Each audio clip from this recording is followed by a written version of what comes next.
King Jerome.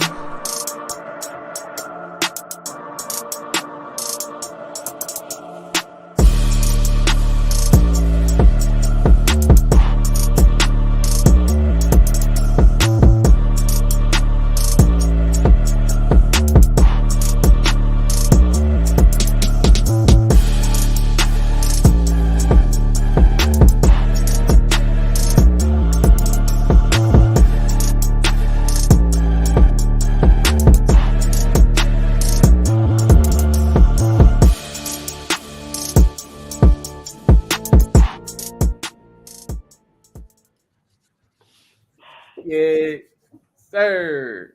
Yes, sir. I was talking about making flow with the rhythm. Yes, sir. Let's say, man, for the people, man. You know what I'm saying? Yes, sir. What's going on, everybody, man? Welcome back to another episode of the First and Foremost podcast. We are the brothers. That is Jerome to my right side. Yes, brothers. Sorry, yes, sir, brothers. And then Bacon Network, Arvon Bacon down below, man. So excited to be here with y'all with another episode. Before we start, if you want that football gear for this upcoming season, hoodies, shirts, hats, cleats, you know what to do.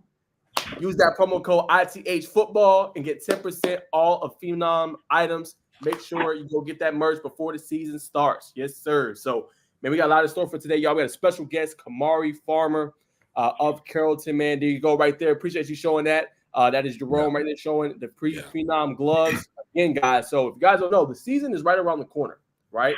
And Jerome and Bacon going to be at a whole bunch of games. So if you guys want to be featured, make sure you slide in them DMs, man. It's all down below at Arvon Bacon, at Inside the Hashes. If you want them to come out to your game, players of the game get a free set of gloves. Yes, for free. For free. So they're going to choose the player of the game. So if you guys want them to come out to your game, make sure you guys go shoot them a DM and make sure you follow them and everything like that. But got Kimauri Farmer for the Carrollton Trojans, man. Before we do that, we obviously got our first and foremost, but he had a spectacular season last year. We'll get into that a little bit. But I'm going to start with Bacon on the first and foremost. Yeah. How you feeling tonight? Well, what's your first and foremost before we begin? First and foremost, man, it has to be the BET Awards, man. I've since being a kid, that was like the talk was the BET Awards when it came on. I'm tapping in, and this year in a while, man, you know what I'm saying? It seems like it's back live, man. People's back tuning in. It's trending on Twitter. So that's my first and foremost. I love to see, you know what I'm saying, just anything black winning. So shout out to the whole BET family. Shout out to Drewski and Taraji for having that magical moment. If you know, you know. But that's my first and foremost. Go ahead, Jerome. First and foremost, sometimes, man, you just gotta let go. You just gotta let go. You just gotta let some things go, and your boys go. No more dreads, man. No more dreads. Well, it's ball, bro. That's the dreads. Yeah. So, first time in like 3 years, the boys cut the dreads. So it's weird. I see Kimauri with hit today earlier, man. I'm a little jealous on that. But yeah, new look. You know, something a little different. But they'll be back. 100%, bro. Just bought another love TKO. Well, for me, man, my first and foremost, man, I know that NBA is becoming an international game, man. But I got to give a shout out to some of the young guns, man. Team USA, the 17U took care of business. They beat China by 84 points, 162. So I think it was, 62? Hey, man, they absolutely whooped on them boys, man. So they my first and foremost, man. They set the record in points scored and steals in that game against China, man. So that's how you get it done. The young boys ain't playing Tyron Stokes, AJ Basta. They putting on the show, man, showing out for the USA, man. So that's always good to see the young buds stepping up in a big way. Speaking of, USA basketball is right around the corner. If you guys didn't know, the Olympics start July 26th. They're going to have a basketball showcase before it starts off at the end of the month. They're going to play Canada, Australia, Serbia, SSD, and Germany. So if you want to see your hoops for the summer, I know we're going to have Summer League as well. That's a good way to find some hoops. Some of the best, man. It's going to be a great Olympics, I think, especially on the basketball realm with France being in there, Germany being pretty good. So I can't wait, man. That is my first and foremost tonight. 100%. I know y'all seen Wembanyama doing his thing, man. That boy look iron sharp. Yes, he does. Yes, he does. But I'm gonna throw it to Bacon. I'm gonna go ahead and slide it to him. This is his guest for today. I'm gonna let him do the intro for Kimauri, Farmer of the Carrollton Trojans. Not too far from the bread and butter where Bacon resides at. He's always down there in Carrollton, so I'm gonna go ahead and let him take over. 100%. Man, this is a young man. Of course, you already know by now if you're just not tuning in. We got a special guest on by the name of Kimauri Farmer, man. You may know him by the number 21. Last year he rushed for over 1,300 yards, 1,433 to be exact. 6+ games, over 100 yards, man. He is the man, the myth, the legend, number 21. The man from down under, the man from Carrollton, the king of West Georgia. If you didn't know, you now know. Kimauri Farmer. Yo. I hope I did you justice, bro. It's kind of rushed. Nah, I appreciate that, man. Most definitely, man. So just kind of just let the people know, you know what I'm saying, how you feeling today, what, you know what I'm saying, what went into today's day for you. Well, shoot, woke up, ate some breakfast. What's y'all favorite cereal? I gotta ask that question real quick. Oh, we have enough questions though. Okay. I got to. Yeah. Man, it's tough. Man, that's real tough. People gonna call me childish, but I still enjoy a good bowl of Lucky Charms. I ain't gonna lie. You can't go. I'm telling you. Jerome? I'm usually a classic guy. I like Frosted Flakes, so like you can't go wrong with Frosted Flakes. But I will say, get that I need something a little bit more sweeter. That Cinnamon Toast Crunch, man. Yeah. Cinnamon Toast Crunch. What? No doubt. For me, I guess you can call me old school too, man. I'm gonna go with the Apple Jacks, man. If it ain't Apple Jacks, it's the Tricks. Tricks of a kid, silly rabbit. Yes, sir. What about you, Kimauri? I woke up and had me a good bowl of Reese's Puffs, man. I can't. Yeah, that's another good one. Them is tough. Yeah. But yeah, man. Woke up, had me a good bowl of Reese's Puffs. Went to the gym, got me some squats in, and that's about it. 100%. What's your max right now, bro? I'm at 465. We match Monday, so I'm trying to hit 500 when we get back in the weight room. Quick question. Obviously, I'm gonna let you take over, Bacon. But I want to ask you. I seen across Twitter this is basically dead week, right? Yeah. So is it just like y'all working on your own? Yeah, you doing stuff on your own. You're not doing summer workouts no more. So you just off, really give you a break. Gotcha. Go ahead, Bacon. 100%. So if you do 465, you shoot for 500, man. What's the biggest max in the weight room for y'all? I think Zakai hit 615 or something like that. I don't know. He hit something crazy last match. Maybe 605. I want to say he hit 605. All right, what's your bench, bro? We'll get started, bro. I benched 280. I got to get that up there. But yeah, you gonna get there, bro. Yeah. So last thing is what's your goal for you when you're a senior? On what, bench or squat? Both. Senior goal for squat, I don't even really know. I don't really set long-term goals. I try to focus on Yeah, I like that. So I don't really know about squat or bench, really. 100%, man. We're gonna hop right in, man. I was looking on your socials, man. I was looking on the World Wide Web. I looked high and low, and it ain't too much. It ain't too much on you, bro. So just kind of let the people know, man, who is Kimauri Farmer, bro. I mean, Kimauri Farmer is a kid that loves football. Man, I've been playing football since I was 4 years old.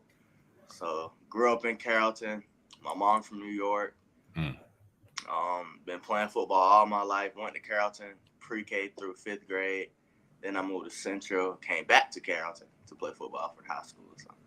100%. Have you been? Do you go back and forth to New York? Nah, we ain't went there. Nah, we ain't went back in a long time. We often go to Alabama and stuff like that. So we'll probably be in Alabama for the 4th. I got you. Y'all shooting big fireworks, man? Oh, yeah. Go big or go home. 100%, man. You got to go up there to New York, check out them bodegas. You know what I'm saying?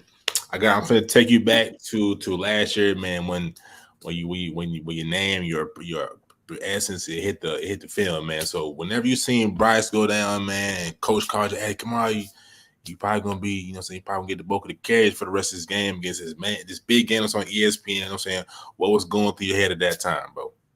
Oh man, when I was actually getting some water, and then I just heard the fans like, oh, so I'm looking, and I hear Coach call my name.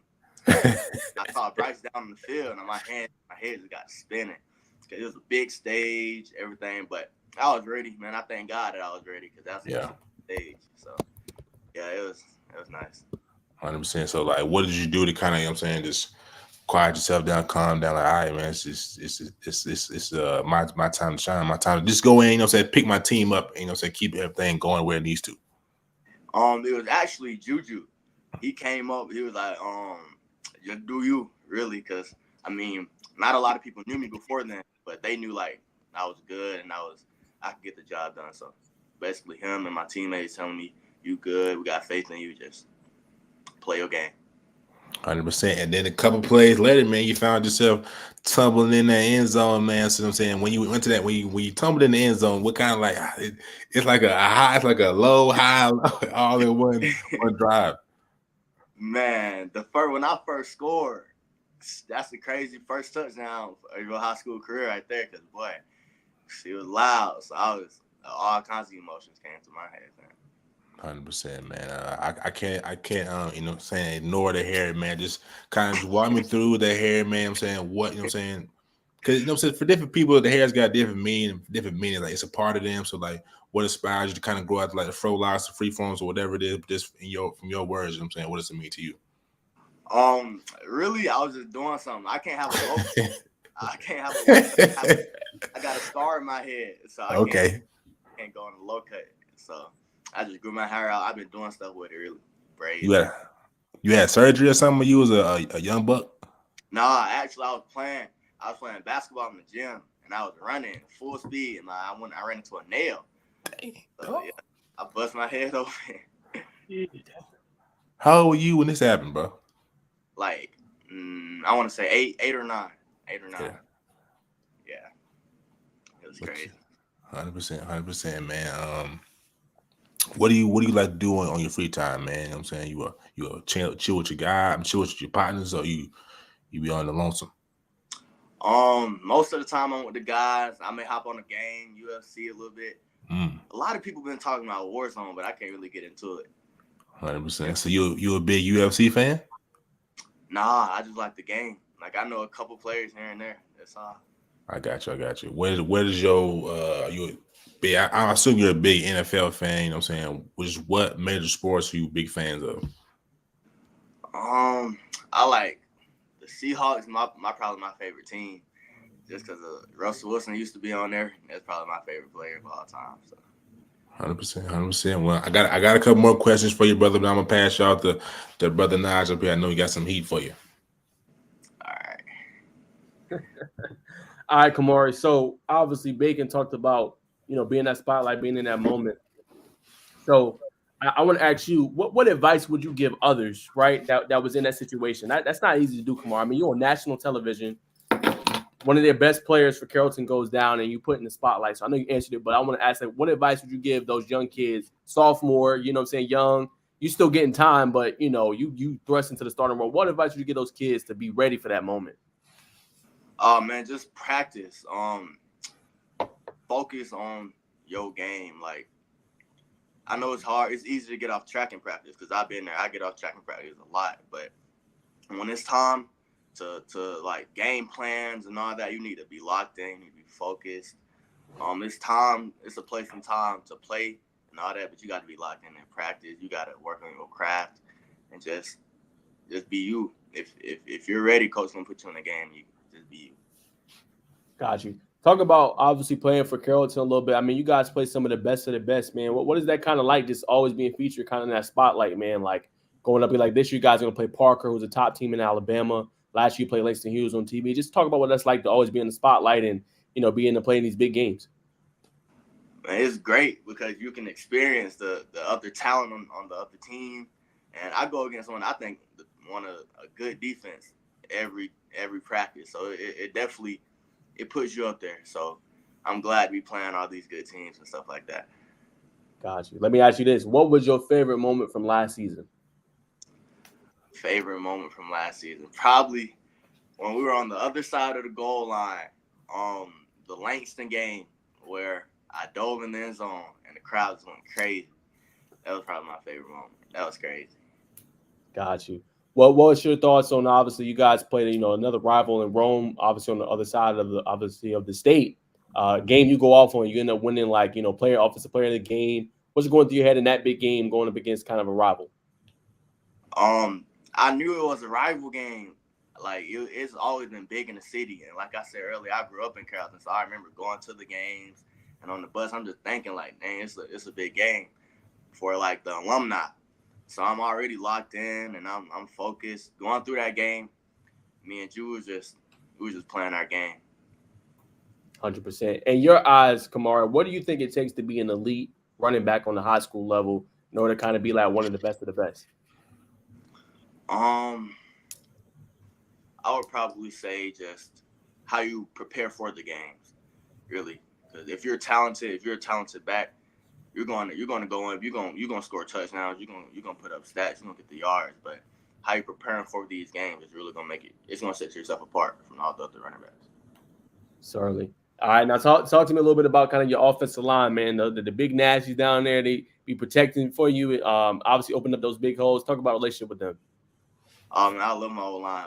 Last year I took him to where the Jeffersons. We went out to Jeffersons after I passed 1,000 yards. So now you definitely got to have a relationship with your old lineman. Off the field, on the field, that plays a big role. Certainly. All right, man. So I got some questions too from the audience that asked you some stuff. So one asked, he said, so this is CJ Too Tough. He said, how did he react when he got his first offer? Oh man, it was crazy. It's Coach King had called. He had texted me. He was like, "Arkansas State's offering you," and I don't know what went Tough. Crazy. 100%. No, go ahead. I'm sorry. Go ahead. No, you good. It was definitely it was a surreal feeling though, because that's like every high school player dream. Offers. But it was good. And then someone asked, where did your love of football come from? Well, my big brother played, my dad played, my grandpa played. So when they signed me up, Carrollton actually doesn't have tackle football for 5 and 6. So I had to go to Central to play when I was 4. They signed me up for tackle football. And I just fell in love with it. I remember I broke my arm. I played in a cast. I broke both of my ankles. I don't know. I just fell in love with the game, man. It's always fun to me. Definitely. All right, I'm going to throw one more, and I'm going to throw it to Jerome. Tell me, what was your favorite memory playing youth football? Oh, man. Okay, so back then, when they did a little draft. So I think I had counted as 2 picks. So one year, 9 and 10. And they had all the stacked players on one team, and it was just me alone on the other team. So we had lost like 34-12 in the championship game, but I remember me going off. Like, I scored twice. It may not seem like a lot, but in that game, it was crazy. So that was probably my favorite.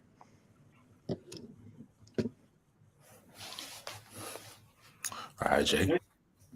All right, cool. I want to go back to the hair, brother. Like I said, I just cut my dreads off, man.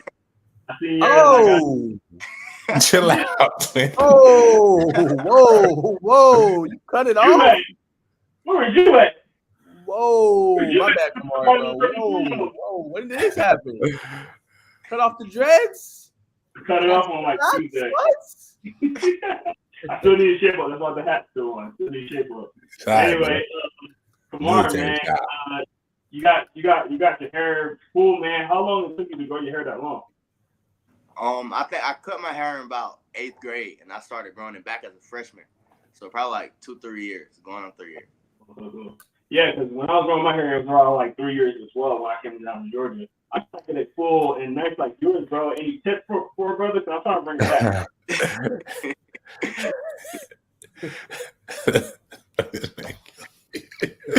Sleep. No touch. All right, keep those. All right. Well, so obviously, Carrollton right now, man. Y'all looking like a bomb squad right now. You got a lot of, not recruits, transfers that came in, things like that. In your opinion, how is the team looking right now? I know you had a couple of spring games and spring practices. What's your opinion on how the team is kind of shaping up right now? Oh man, I think we're great. We definitely got a shot at winning the state championship. We're focused on building that team part, the relationship with the players, the new players. We got a lot of good players like Shamar, Zealous, Payne, Zachary, Dorian. We got a lot of new players who gonna help us win this thing. So that's exciting. 100%, man. How you feel like you fit into that piece? Because I know you're not just a running back that just runs between the tackles as well. I know you receive the ball as well. How you see yourself fitting into with all the talent and being able to get the ball everywhere? The saying that there's one ball. How do you feel like everything's gonna kind of fit together? That's actually been something I've been working on in the off season. The receiving part. Working with Peyton at the A. Like on defense and Indy, I may go with the receivers one day, try to work on my routes, work on my catching, because that's one thing I feel like I lacked last year. So I'm definitely trying to put that the what you call it the three thing back thing. I'm trying to do that. So I'm trying to get that back. 3 down back. Yeah, that. Definitely. No, and the reason why I said that too because one of the times I've seen you was at the Corky Kell Elite Classic and you was receiving the ball a lot there. So is that something that you're naturally comfortable doing already, or it was something like, hey, during that practice you trying to work on that and they asked you to do a little bit more receiving during that game? It was something I was kind of getting comfortable of doing. I was already, with the quarterback we have, he's gonna sling it. He's gonna sling it hard too. So you gotta know how to catch. You gotta know how to get out in the route, catch the ball. So it's definitely been a work in progress with receiving the ball and stuff. But I'm definitely comfortable with it now. So definitely. Now I always have this question because I see running back, and there's different types of running backs. You got your power backs, you got your scat backs, your receiving backs. I consider you a scat back. And with the scat backs, man, what I've always wondered is like, how are you able to move so quickly in the hole and find the hole so fast? Because that always been so fascinating with me, man. Like, how do you do that, first of all? And then second of all, how did you realize like I had that type of vision to be able to cut in the hole so fast and juke a guy that's coming in the hole that's like almost 100 pounds bigger than you? Really, I rely on my vision. Like, I see the holes. I always say things slow down in the hole for me for some reason. So, like, when I get the ball and I'm looking in the hole, everything's just moving slow for me. So, when I got up to varsity the first game, I always wondered, like, how things going to move, like, how much faster things are going to be. But it wasn't really that fast for me. So, every time I'm in the hole and I cut, I just run. Just run. Yeah, man, because it's literally like a split second. Like the second, the ball type gets to you, and then you got person look up and see where the hole is, and it's like the hole. That's something you have to work toward, or it was still something that's kind of like natural, but then it gets progressively slower and slower as you go. I feel like that's something that just got slower and slower as I played football. Like in rec, we worked on that a lot, and I was really good at just seeing the hole and going in rec ball. So I feel like as long as I played football, this has just been a work in progress, and this got so slower for me. Definitely. Now, I want to ask about your recruitment a little bit. You got some recruits that came in, offers that you have coming in right now. What is it that you look for in a school when you're going to OVs or just business in general? What's some of the things that you kind of looking for? Really just relationships. Somewhere I feel that I'll fit in at, like, not too big on the height. Just somewhere I think I'll fit in at, like, I can call a family. So somewhere I'll see myself at, and just I'm looking to work. 100%. With 2 more questions, and I'll give it back to Bacon. What's some of the things that some of the scouts are telling you so far, as far as your recruitment and how are you looking at certain schemes? I've been talking to a lot of coaches. They're just telling me, just go where you're wanted, or like go where you feel that you can play best at.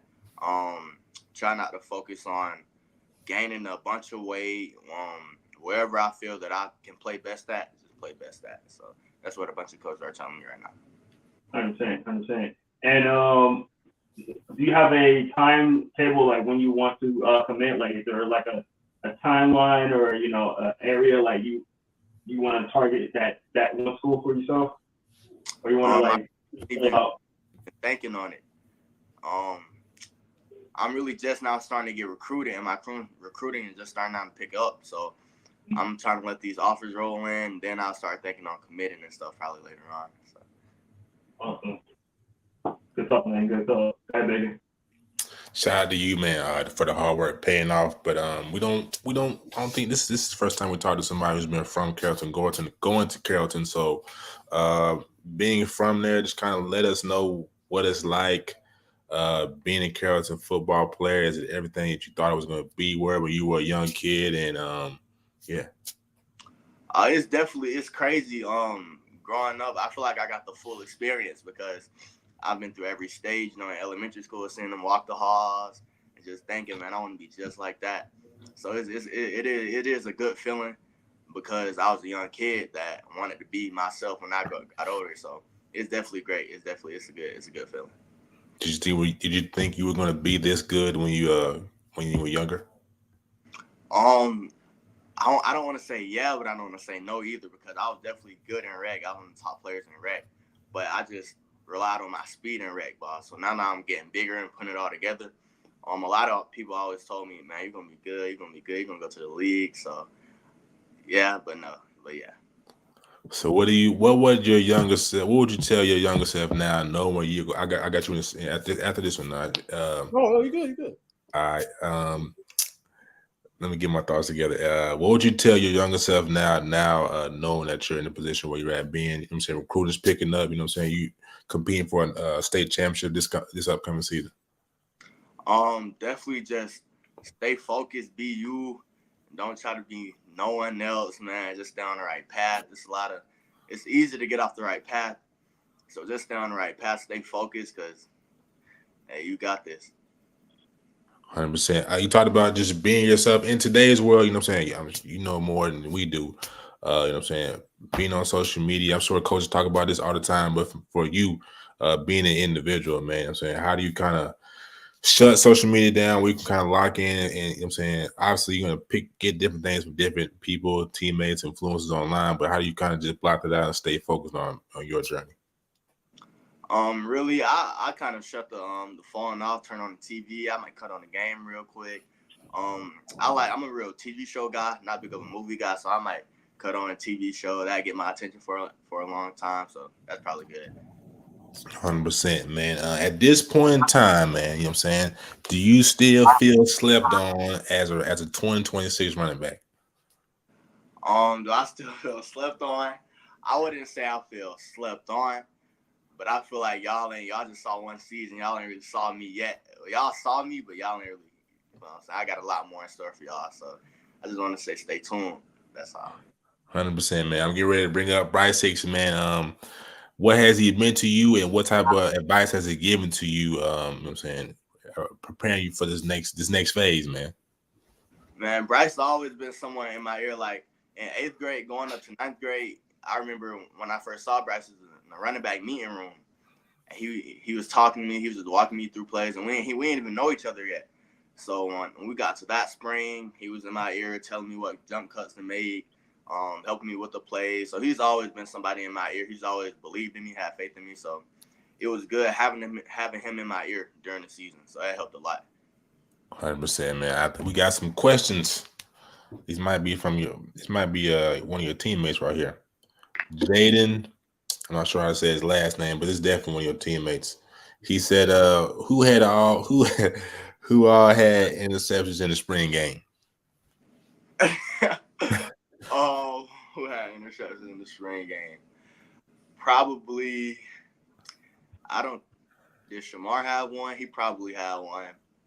I think Zealous might have had one. And maybe, I think he might have had one. 100%, 100%. Question 2: any hidden talent on the team? We got a lot of flippers. A lot of flippers. People you will look at and say, "Nah, he can't flip. He can flip." We got a lot of that on the team. A lot of old linemen can flip on our team. So. How many old linemen flipping on the team? Probably about 3. 3. Okay, so if you just say any more than 5, I'm like, ain't no way. I gotta come see that. Number 3, and then we're gonna go back to your hidden talent as well. Who's the funniest player on the team? The funniest player on the team is probably it's definitely a contest between Jay Hagan and Zakai Hilton. Them two, they can spark up a laugh real quick. All right, for sure. And what's your hidden talent, man? You sing to the ladies, you know what I'm saying? What you doing?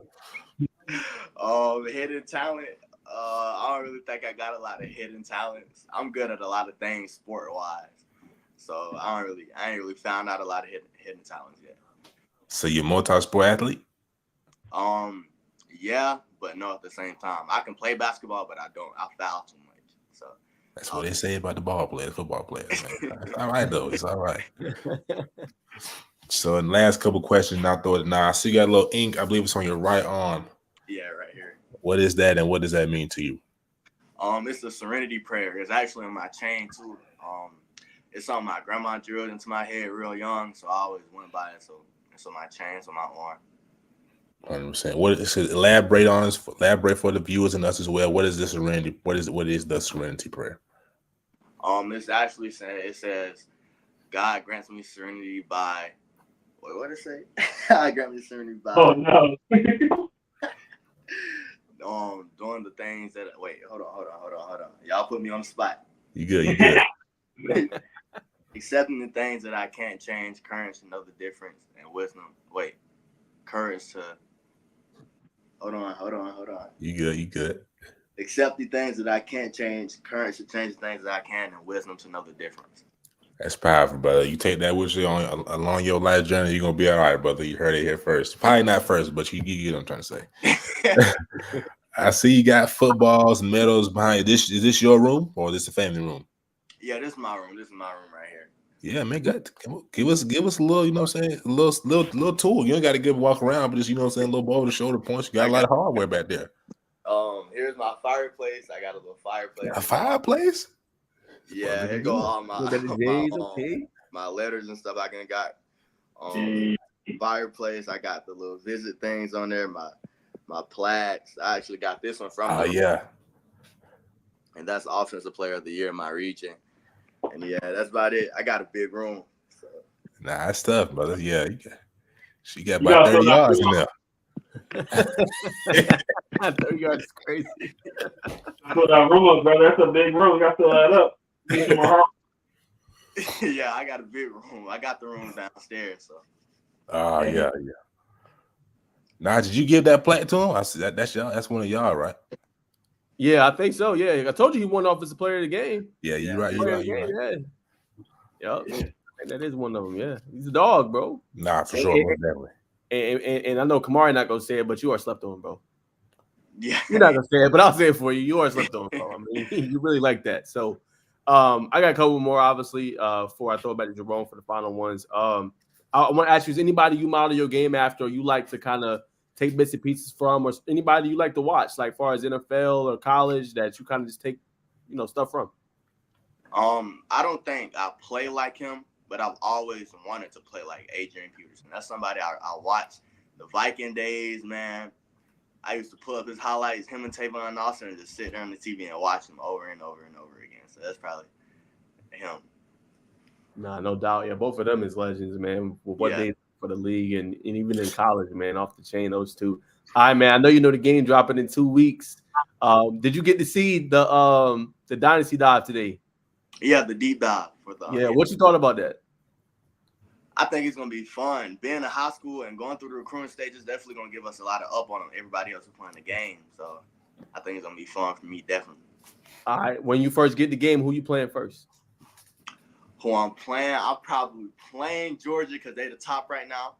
And I'll probably play with I got 3 teams I'll play with. Probably Florida State, Alabama, or Michigan. I want to play one of them 3. Go Blue. There you go. Here you go. And just one quick recruiting question. Just obviously, I know it's just getting started for you. If you had to say, what schools have you been able to visit so far, or you haven't been able to visit just yet? I haven't been to a lot of schools. I've been to some. I've been to Georgia, Florida State, Tennessee, Auburn, just schools that are around me. I haven't really traveled a lot yet, but I'm planning on to. Gotcha. In terms of those, right? Which campus have you liked the most so far? I think maybe Florida State and Auburn. Those 2, their football facilities, they were nice. I think Auburn just built theirs. They were in construction. Yep. Got there last year, so they got a lot of new stuff. That's cool. Gotcha. I got one more. I throw it to Jerome. What are your goals for 2024? We know you hit over 1,000+ yards, 1,300 yards rushing last year. What's your goals for 2024? I'm definitely trying to find the end zone a lot more. Get these receiving yards up, and definitely rushing yards more. I probably be looking for 16, 17 this season. So definitely find the end zone more and just big runs, a lot of big more runs. Throw you, Jerome. Yeah, man. I want to go back to Carrollton because Carrollton's all the way on the west side. But a lot of people know about Carrollton because of the rich history there. What are some of the things that you like about Carrollton that, maybe some of the things that you didn't know before you got there, and you got there now and you're just like, man, I'm so proud to be a Carrollton Trojan? It's basically the history. We have a lot of alumni around in the city, so a lot of people that grew up in Carrollton and played football in Carrollton, they're still in Carrollton. So they'll come to the games, come be in the locker room when we get done. And Coach King is definitely building something special with the younger generation that's coming up too. And we've had relationships with a lot of people, a lot of alumni. So it's a small city, but it's a big city at the same time. So we all know each other. So that's definitely a big. That's awesome, man. I feel that too. I've been to Carrollton a couple of times, and just the hospitality that y'all show over there, man. Kudos to you guys. Do you feel like being so close to Alabama, it kind of feels like you're more Alabama than like Georgia or Atlanta, or you kind of feel like part of the community as well? I wouldn't say it feel like I'm like more of Alabama. I've always been I've traveled to Alabama and I actually stay close to Alabama because I'm like the border of Carrollton. Okay. But it's always been just Georgia, really, to me. Definitely. Now, tell me about your game a little bit because like I said, you're a really good running back right there. Where did some of the you talk about your family being in football? What's some of the stuff that they maybe taught you or told you how to play, and or still kind of give you criticism and things like that? Like, hey man, you got to do this, or hey man, you got to do that. Like, how's the conversation going? It was actually my big brother. He would take me in the backyard. He would actually put on pads and just tell me to be tough. We would run hills. He would come to my practices and he would look at stuff that I need to work on and stuff that the coach is telling me, and he'll translate it back at home. So when we get home, we'll work on that. And I always my cuts. I always work on my cuts fast, fast, and just keeping my head up in the hole. Because I used to actually run my head down when I was young. So I just start running into people. So that was something that we worked on. Now you say you fit on the pass, man. It'd be you and your brother pitting on the pass, or it'd be you, or he'd be roughing you up in the backyard? How'd that go? Nah, he definitely roughed me up. Or we'll go in the living room, he'll hit me on the couch or something like that. So that's definitely one of the reasons I'm tough right there. Definitely, man. You got my little brother too, trust me. So who's your biggest influence, as far as, helping you understand the game of football, or was it just your brother, or maybe it could be even your mom, your dad, who's your biggest influence, as far as helping you out with, going through the tough times of football? It's definitely, I've always had a lot of people around me, with big cousins, big brothers and all that. They always kept me on the right path. So they always told me what I needed to hear, what I wanted to hear sometimes too. So probably my big cousins, my big brothers, my dad, my mom, everybody around me. 100%. Now, obviously, you playing on the same team as, Juju. He's getting all this national attention. How is it playing with him? Because I know that, around the cameras, he's like a quiet guy, but I've seen him, get, be jokey and funny and laughing and joking sometimes. Tell us a little about Jill, and tell us a little about, some of your other teammates as well. Yeah, we have a lot of stars on the team. We got a lot of guys that bring attention. So that's a good side. But being able to see these people when the cameras are turned away and stuff, like actually knowing them, that's the fun part, man. A lot of these guys behind the scenes are funny guys, and they're just good people to be around. So that's definitely a good part in playing football, the family part. Definitely, man. Now I gotta ask, who you think is the funniest on the team? The goofball. You go on the field and y'all always have a good time with that person. Who's that guy? Well, being in game, probably playing with Juju. He likes to talk to the defense in game, and I think that's crazy. He'll talk mid play.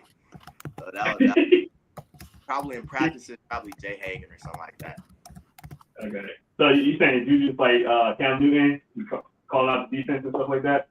Yeah, he does it a lot. He did it actually Valdosta game. Like he was doing that a lot, talking to the defense mid play, yelling and mid over plays and stuff like that. Definitely. But what's your on field personality, you think? I'm more of a when you get me started guy. Like you don't want to get me started, so I'm like it's not really hard to get me started. So like I'm quiet. Like probably like first, second quarter, but when I get in that groove, I might talk a little trash and stuff. I'll get in your head. Definitely. Now, who would you say is like the hot head on the team, or the stoic one, the one that every time they're on the field, they're real serious, they rah kind of guy? Who's that guy on the team? We got a lot of guys like that, but we got a lot of guys that can back it up too. Probably Duty.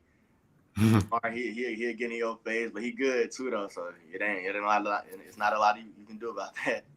Definitely. Now tell us about the coaching staff, man. I know y'all all business type of coaching staff, but who's that one guy, maybe a players coach on the team that was getting you guys up and amped up? Who's that guy?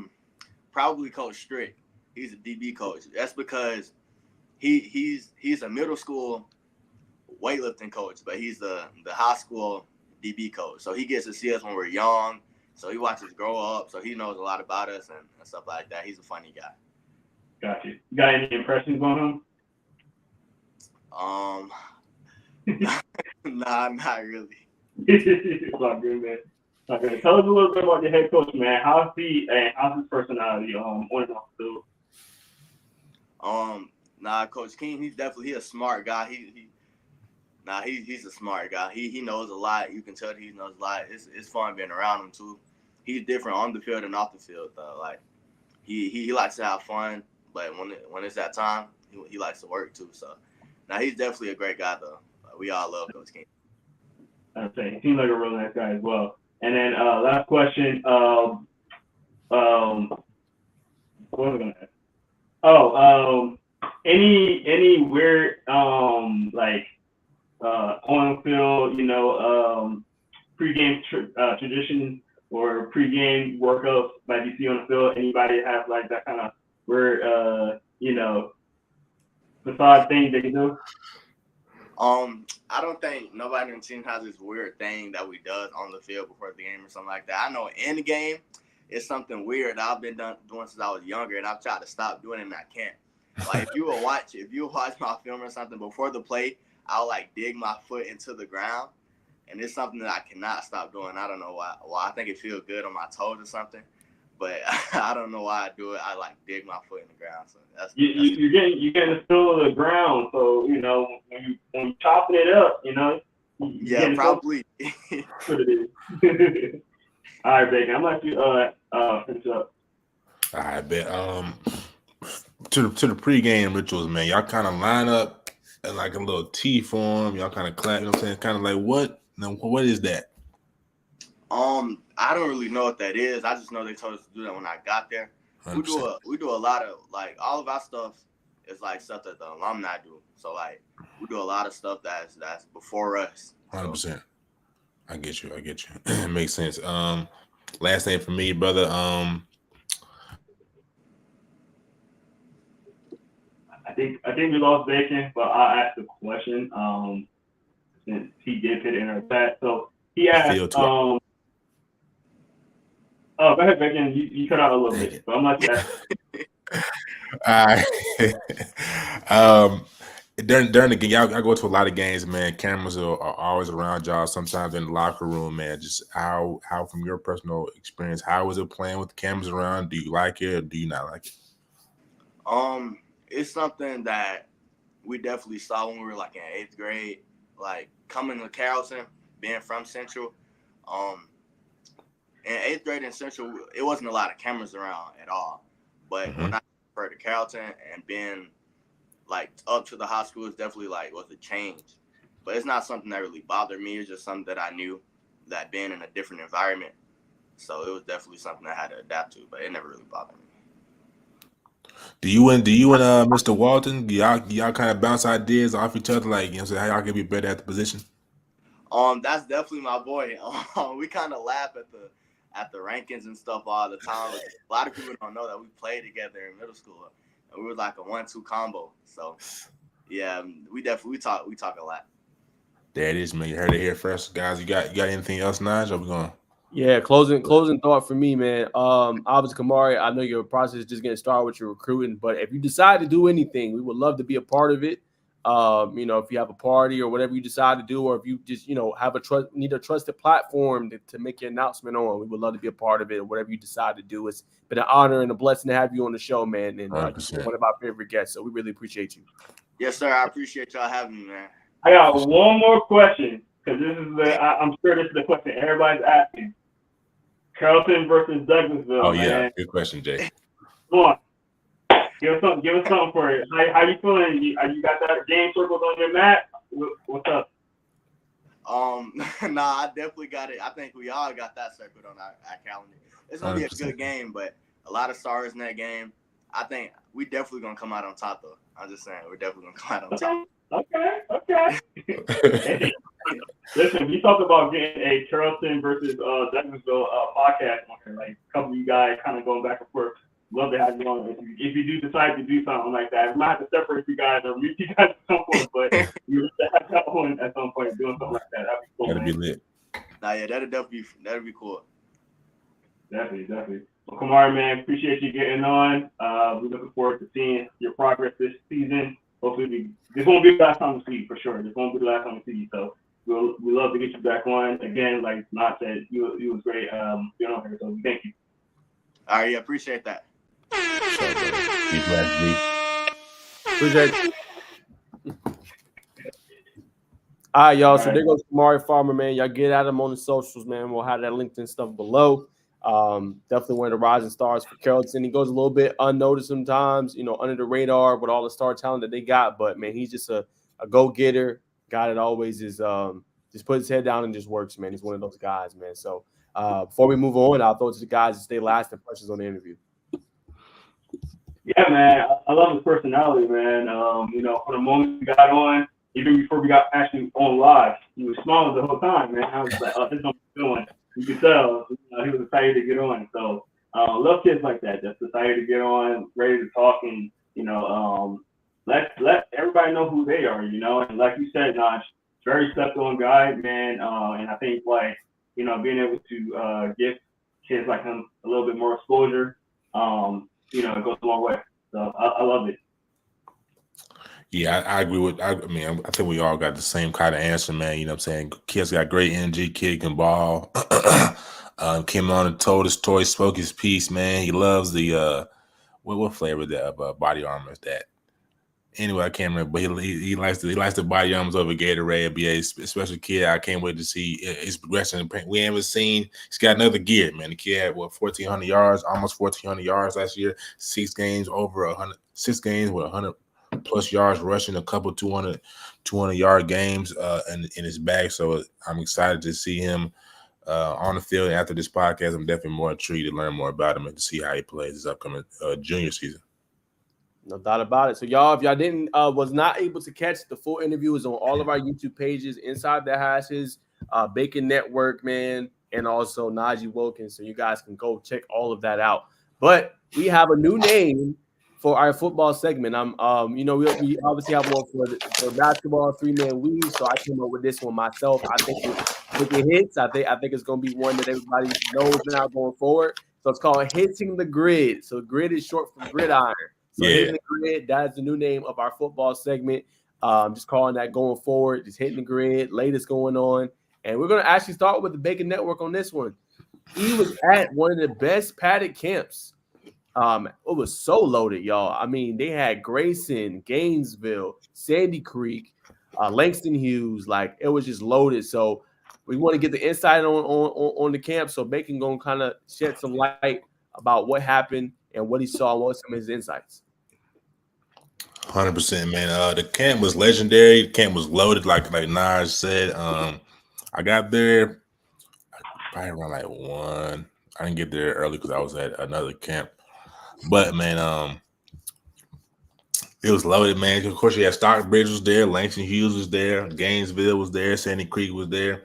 Off the rip, you know what I'm saying? You're gonna notice who's the most physical teams on the field by far.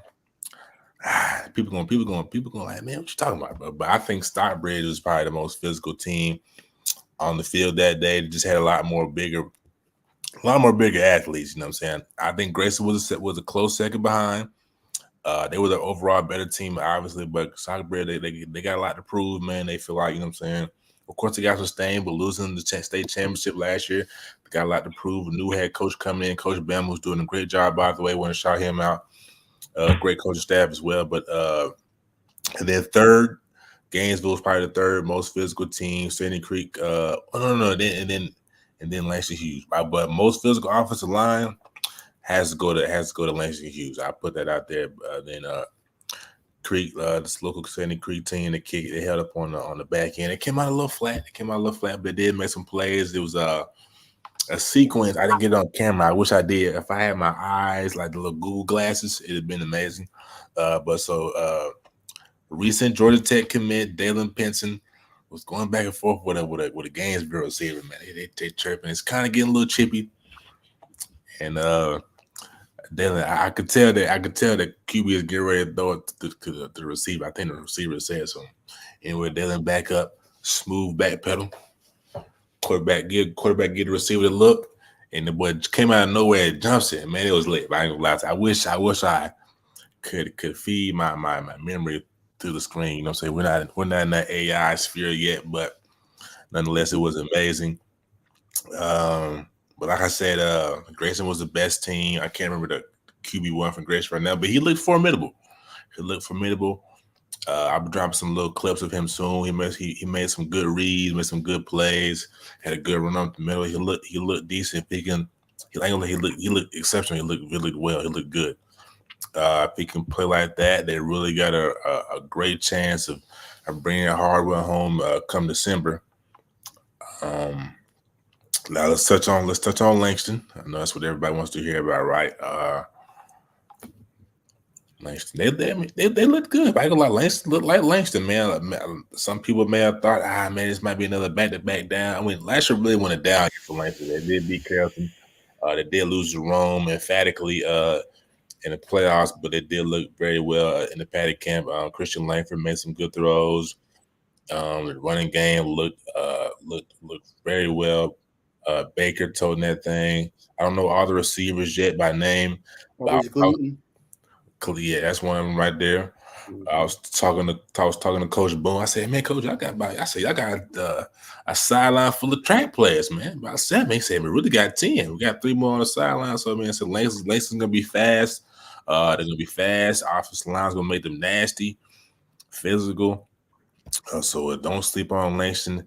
It could be Langston Hughes and Milton. Not be surprised on that. Sorry, go ahead, Bacon. Nah, you good, but that's really what I want to see. That's really what I want to see, man. I think Not the question mark, but I think what's going to separate that team from where they can get to the not only just get to the championship, but get to the where they can win that championship is going to fall on the shoulders of Christian Langford, man. Keep it a buck. He did win the Q quarterback on 3 MVP for good reason. He can pass the ball. He's poised. But he's gonna be what gets them over the hump. The run game is gonna get them a long way. But to be a complete team like Milton, you're gonna have to dot your I's and cross your T's with your arm, man. And Gainesville, Gainesville looked exceptionally well. The defense looks like they can win ball games for them. Like an attacking, scoring defense. Najeh, do you remember the young DB's name? Who I put that clip out on? Number 2. Hold on. I don't know the DBs like that. I'll be retweeting too much stuff. All right, here we go. Judah Knight. Say it again. Judah Knight. Judah Knight. Yes, sir. We're gonna put him up there. Share screen. Share screen. It's not to put up. Huh? It's not to put up. No, I was going through like clicking it, bro. My bad. Okay. This is number 2. Judah Knight made an exceptional play. Really broke on the play here. Boom. You know what I'm saying? That's a ball hog right there, man. That's everybody don't do that at the DB position. Shout out to Judah Knight for making that play. They look, like I said, the defense looks like looks like an attacking defense. The offense, the quarterback looks like he can make some throws. So you know what I'm saying, that's gonna be the question mark for me. Can the offense make those big time plays when it comes down to crunch time for them? And we're gonna fast forward to Sandy Creek, who I like a lot in 3A. I think they got a great chance of going and get another ring. Complete team, very complete team that came out a little flat this past Thursday. They got a smaller offensive line, so obviously, you know what I'm saying, you're playing against 5 and 6A team are going to, you know what I'm saying, bully you a little bit, you know what I'm saying, but nonetheless, the coaches are on them. Got to pick it up, guys. We can't get bullied out here, but you know what I'm saying, skill-wise, they kept up with everybody. Quarterback made some exceptional throws on the outside secondary. I feel like it's one of the best secondaries in 3A, if not the state. Yeah, very exceptional. Yeah, the Patty Camp was as advertised. All the media you think of was out there. On 3 was out there. What's my guy's name? Dang it. Brooks Austin was out there. Obviously, you know, I'm sure y'all seen the mic dubs by now. But yeah, it was as advertised. A couple guys got offered that day. I believe offered the 2027 running back for Grayson, the defensive lineman for Grayson, and I want to say, the linebacker. So yeah, Coach Watson was out. Coach Watson, huh? What'd you say? Yeah. I think that, yeah.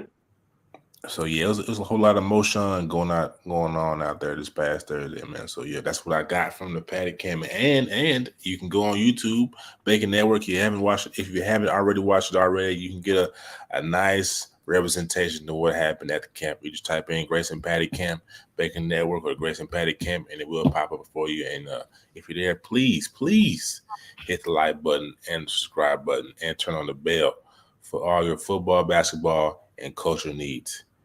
Yes, sir. There you have it, y'all. So that is the full analysis update from the Patty Camp. I was not able to go. I found out the night before. But like I said, you know, usually if one of us can't go, one of the other two ends up going to one of these major events. So we everywhere, y'all. And any program schools that's watching on X or Instagram, whatever it may be, if you want us to come to your school, obviously we know summer is about wrapping up pretty much. Because it'll be 4th of July this week. Just let us know. We'll be there, man. So that's the latest on the camp. But there are major commitments for 4th of July. Some kids moved it back, some moved it up. Obviously, Brody McWhorter was one of them, but he already committed to West Virginia.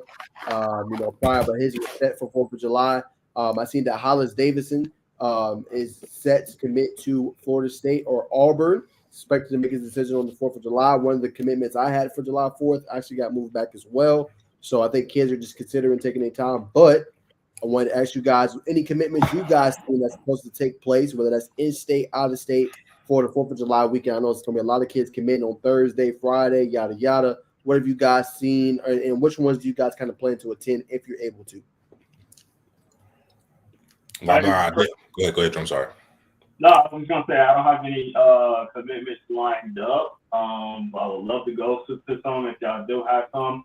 Still working on my car issue right now, so I've been kind of out of favor a little bit. But if there is a commitment you guys want us to, come out still, we'll make a graphic for you and things like that. So just let us know if there's anybody that wants to cover their commitment, or even just have a live commitment. I know I did one live last year. So anybody wants to do a live commitment, just to, go on our podcast, I'll throw the boys on this year, and we can do a live podcast, a live, commitment video for you guys as well. So I'm down to do that for sure. Before Bacon goes, yes, y'all. So again, any kids that are watching on any of these platforms, again, use us as a platform if you want to announce your commitment live. Again, we are a friendly platform, and we try to do it different than we see others do it. Obviously, on 3247, Rob do a great job, but we try to give a little bit of more, just context, just to kind of tell the person that you are, instead of just those, obviously questions, generic questions, whatever it may be. They do a great job, obviously, those platforms, but we just try to bring out a little bit more. So if you guys on the platform to commit to, and somebody that knows you more on a personal level, just hit us up, man. I did one a couple weeks ago for Tommy Lafayette. I appreciate him and his family, and it was a lot of fun having him announce the decision. Jerome did an outstanding job last year with his. He did a player that ended up being a big time 3-star. Javier. What'd you say? Collier from Lee County. Yeah, Devin Collier from Lee County. I mean, Jerome did an outstanding job. So again, use us guys, players that are watching, if you want to announce your commitment decision. We are open to it. Like I said, Jerome will create graphic. I'll create a graphic somehow, some way. And we love to announce it. But I'll go ahead and throw it to Bacon. I definitely will be in attendance. I'll definitely be at Doug. I believe it's August the 10th. Whenever I'll reach out and make sure it's cool if I can come through. But I definitely want to see see where Mr. Gilbert goes, man. I believe it's between UCF, NC State, Georgia Tech, and who knows who else is possibly in that running. But definitely want to see where John Tay goes, man. He's been a big supporter of just us as a whole and individually. So definitely want to show love to the people who show love to us, man. So yeah, definitely will be on the west side, August the 10th, man, at Doug. But none this weekend. I may tap into the one on the 4th, man. We'll have to see what the fans got going on. Like, man, slow down. It's holidays. But I wouldn't mind going out there to McIntosh. I just up the road, you know what I'm saying, Fayetteville. I'll be there in the blink of an eye. So I do have interest in going to that one, but that's all. You got the same talk I got. Sound like facts. Man, go, you always ripping and running, man. You put these miles on your car to wear and tear. Yeah, look. You know what I'm saying? But we just got bigger goals, man. You know what I'm saying? Stuff we're trying to get to, and that's the way. 100%. Yes, sir. All right, y'all. So it was another big commitment. Obviously, we talked about where the fellas is headed. So I think the final topic for Hitting the Grid is going to be Corey Sims. He committed to USC. Me and Bacon have seen him a couple times. We've seen him at the UA Nashville camp. We seen him last year at the Hoover Hustle Up. So we've seen him quite a few times. But I'm going to throw this one. I'm going to let Bacon lead this one. His thoughts on him going to USC. Yeah, man, I was shocked. I'm not surprised. I'm not surprised when any recruit commits to USC for obvious reasons. Going out to Cali, just a couple miles from Hollywood.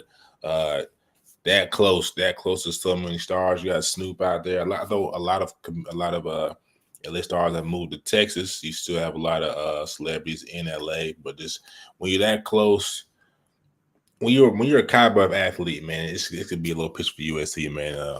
Not paid, of course, not sponsored by USC in any way. Just a childhood dream of wanting to go to USC, man. When you're a high caliber of athlete, when you go to a place like USC around so many stars around the history, man, you are this close to being immortalized, not just on the field, but there's so many brand deals out there. You just have to be ready, man. You just have to be ready. You can't go out there and try to get into it. You got to be focused and let that come to you. That's what I'll say to anybody, because like it's the stories you hear out there about Cali. They're no joke. You know what I'm saying? You got to be locked in, grounded. And it's a beautiful clip right here by Jerome. Look at the break, man. Look how you get out the break. Elite athlete. Our runner was on point. Yeah. Smooth, man. Got a nice frame, big frame. I think he's like 6'4". He's got the personality for it. You know what I'm saying? He's got the locks, man. He'll fit right in, man. Superstar, man. 100%. Although I will say this, I thought he was going to I thought he was going to stay home in the SEC and commit to Mizzou, but obviously the brother's got a big dream. The brother wants to be a superstar one day. He's going to be a superstar regardless, but he wants to be a mega star. Yeah, dig. Yeah, definitely. No, go ahead, Jerome.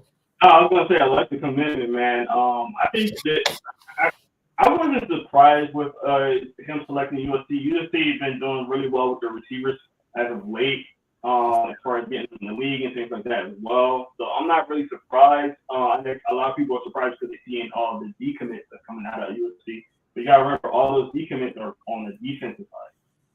And you know, USC been struggling on the defensive side, and I think that's the side that everybody kind of overlooking. Like, you know, that's the part that they need to keep their recruits in.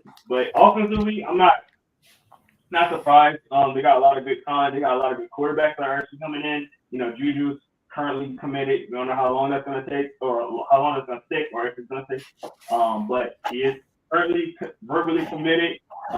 Got plenty of other good quarterbacks are committing to that school. So, you know, I'm not surprised when, you know, the school always producing, you know, a lot of good quarterback talent that, you know, these receivers want to go there. So, you know, shout out to Corey. He got the skill set for it. He actually reminded me of Michael Pittman Jr. actually. So I thought that was pretty cool that he was going to a school that I kind of compared him to. Going to a school, the player that went there. Who does he remind you of? You cut out. Michael Pittman Jr. Yeah. So, but yeah.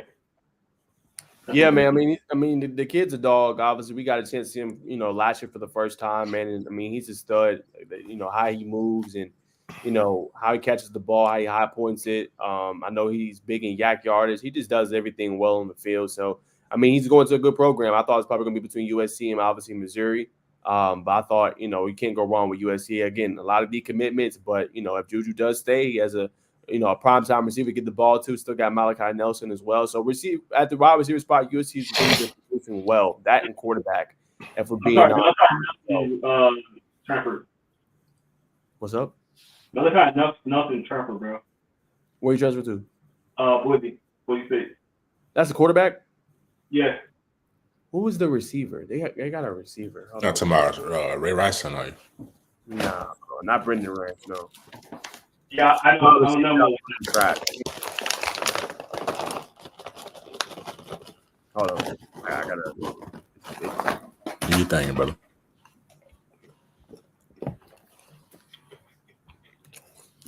While he's pulling that up, man, we gotta show some love to the Wolf, man. Commit to Ran U. We are. Okay, that's what it is. I got it. All right, so Zachariah Branch, outstanding the freshman receiver. So obviously he'll get to join that with them. You know, if obviously he intends to join. You know, obviously Juju stays. So I just think USC's been doing a great job there. You know, shout out to them. If you can keep the commitment, I mean that's big time. I mean he's really a stud. But sorry, that's the ladies there. But I did want to report some news. Georgia Tech writer for Rivals no longer with them. Actually, I'll share my screen real quick. I seen this when Bacon was talking, so I thought I would share. Definitely one of the big writers. I don't know what's next for him, but this is obviously big because, you know, we cover the Yellow Jackets. But as you guys can see right here, this is Russell Johnson. For this. That's him right there. Obviously, yes. As well. But the latest, he says, I've decided to step away from my role with Rivals. This wasn't an easy decision. I've loved every minute of my time in the industry, from Akron to Oxford, then back to Akron and down to Atlanta. The journey has been a blessing. Thank you. Excited for what's next. Here he says, today was the last day for Jackets Online. It's a transition to a new role outside of the industry. I want to thank Mike Singer for his, taking an interest in my work back when I was writing for countless different SB Nation sites. A thank you to the entire Hustle Belt community for taking a chance on me, even when it took me a week to write my first story after interviewing Darius Bradwell. I can't forget Joey Weaver from the Rumble seat and Christian Andrea from Anchor of Gold. Without them, there is no me. A thank you to Kelly Quillen, the Rebel Grove staff, Sean Williams, and so many others.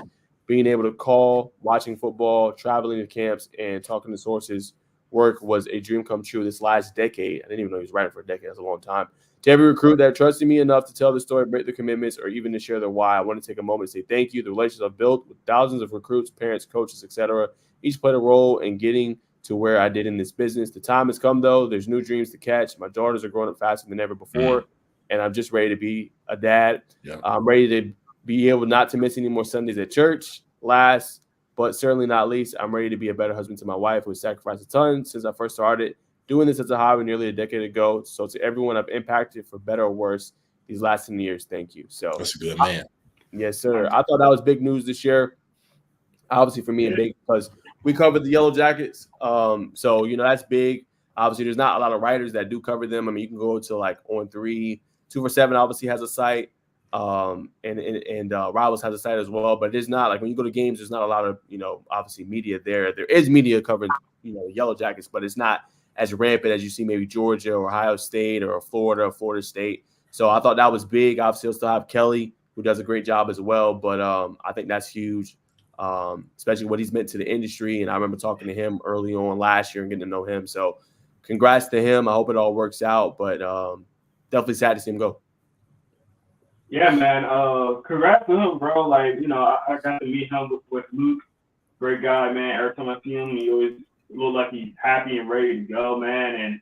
And, I respect the crap out of, going to do family thing, man. I really do. So shout out to him. I'm going to have to hit him up because I didn't. Was that just posted? 2 hours ago. Yeah, I missed that. Okay, definitely. So I'm going to hit him up. I think it's funny that Darius Bradford, we both, like, one of my first interviews as well. So I think that was pretty fun, pretty cool that kind of aligned together. But yeah, man, he, big guy, man, and definitely, shout out to him. Good luck with him for everything he does, for sure. 100%, man. That definitely resonated to me when you said it took a week to write your first article, man. I remember the first time I wrote my first article for a publication. I'm like, man, I don't want to sound like a fool. I got to make sure this sounds the right way. He was like, okay, it just takes time, man, when you're writing and putting your thoughts down, transitioning from just a wannabe to a doer, man. It's it could be a process. So that definitely resonated with me. But yeah, that's, like I said, that's a good man. You know what I'm saying? He talked about everything, personal things, going through the business of gaining sources. So man, wish him well, wish him the best on his next chapter in his life, man. Certainly, man. So I want to share that big news, but that is going to conclude Hitting the Grid. I'm gonna go ahead and pass it off to Bacon for the 3-man week. That's all the football news. Yeah. Go ahead, Jay. I got two, right? I'm going to actually steal one from Bacon because he said something in the chat that was really interesting. I'm going to steal it from you. But shout out to Julius Julius Hawley, Georgia guy, committed to Michigan. So, hey, let's get it there. Go blue. And also, I thought this was really cool. Ty Hawkins is committing to IMG Academy. Now, I think that's very fascinating because they got a really good freshman right now. His name is Jaden Wade. So that's going to be interesting. Now, Jaden Wade is a freshman. He just comes in very young, but he looks the part. And I know a lot of people are talking really highly of him. So it's going to be interesting to see that play out. Now, I know that, IMG Academy have two different types of teams as well. So I'm sure both of them will have a chance to play. They have, the red team, which is the local team, and then the national team. So I'm sure both of them will play in some type of capacity. Even if, they do play on the actual same team, I'm sure they both will play. But that's very fascinating to see, Ty Hawkins committed to IMG Academy, when they're really high on the freshman quarterback, Jaden Wade. So, think it's cool though. I think it's cool for him to, help himself get a little bit more exposure. So, what you guys think of it? Don't share this right now. I thought I was not right now, G. We put it up after we talk about this. I was I surprised? I mean, I don't really know about that his situation. Like I know you did, Jerome. I know you've been covering Raw Miami for some time, so you may have had a little more insight than I did. I was just ecstatic. You know what I'm saying? Because I know what type of program IMG is. I know what type of caliber quarterback he is. I was like, this is tough. Yeah, it was unexpected for myself. Cover him, like you said, cover him a little bit, being around Raw Miami a little bit, a lot more this off season. But cool guy, man. Always stays high. Very a respectful kid. Pretty quiet. But he's pretty good, man. Obviously TCU got some lost in right now. I think it doesn't seem like he wants to decommit from there. So, I think they got a good one though. I think they got a quality player there. I think IMG has a player there as well. I'm very curious to see who actually wins that starting battle. So, you just got a pretty good quarterback that came in, but then you got also a freshman. He can technically wait because he is a freshman. He can technically wait. But do you want to risk him transferring, when he has so much upside as well? So we'll see. It's gonna be interesting. 100%, man. And next up on the what's the segment called again, Nash? What's the name? Sorry, bro. What's the name of this segment again? It's Hitting the Grid. The last thing on Hitting the Grid. I apologize, brother. I really like the name. It's Camden.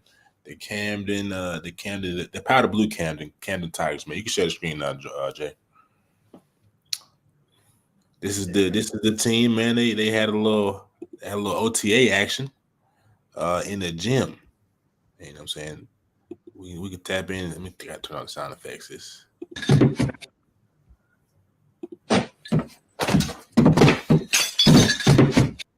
Well, you can't beat that down Georgia football, man.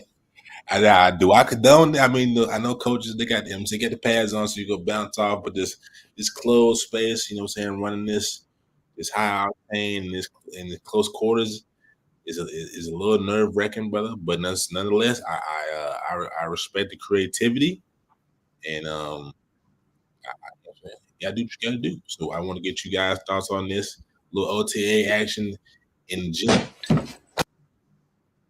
How hot was it? Because I know y'all be practicing some hot heat, and when I first came down here, and I'm like, man, they practice. This is hot, so it has to be like scorching hot for them to be in the gym. Because I know you guys out here in Georgia, y'all playing all types of heat type of weather. Oh, yeah, hot down there, South Georgia. I know there's no rules and stuff like that that's in place for that, so I know that is a thing. But I'm just curious how hot it actually was outside the heat index.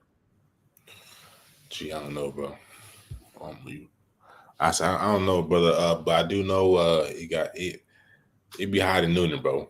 So it's Savannah is closer to the equator, bro. So I got some family down there. I'm be down there probably for the family reunion in the beginning of August. And when it's like a drier heat down there, man. It's humid too. If you ain't got no water, no fluids around, you will be laid out. I never been in Savannah yet, but I have been in Florida, and Florida heat is no joke. Especially like OC7, I'm like, how these kids are out here playing right now because it was hot. So. Facts. You got anything, Naj? All right, that's a bet, man. Well, ladies and gentlemen, this is what you've all come for.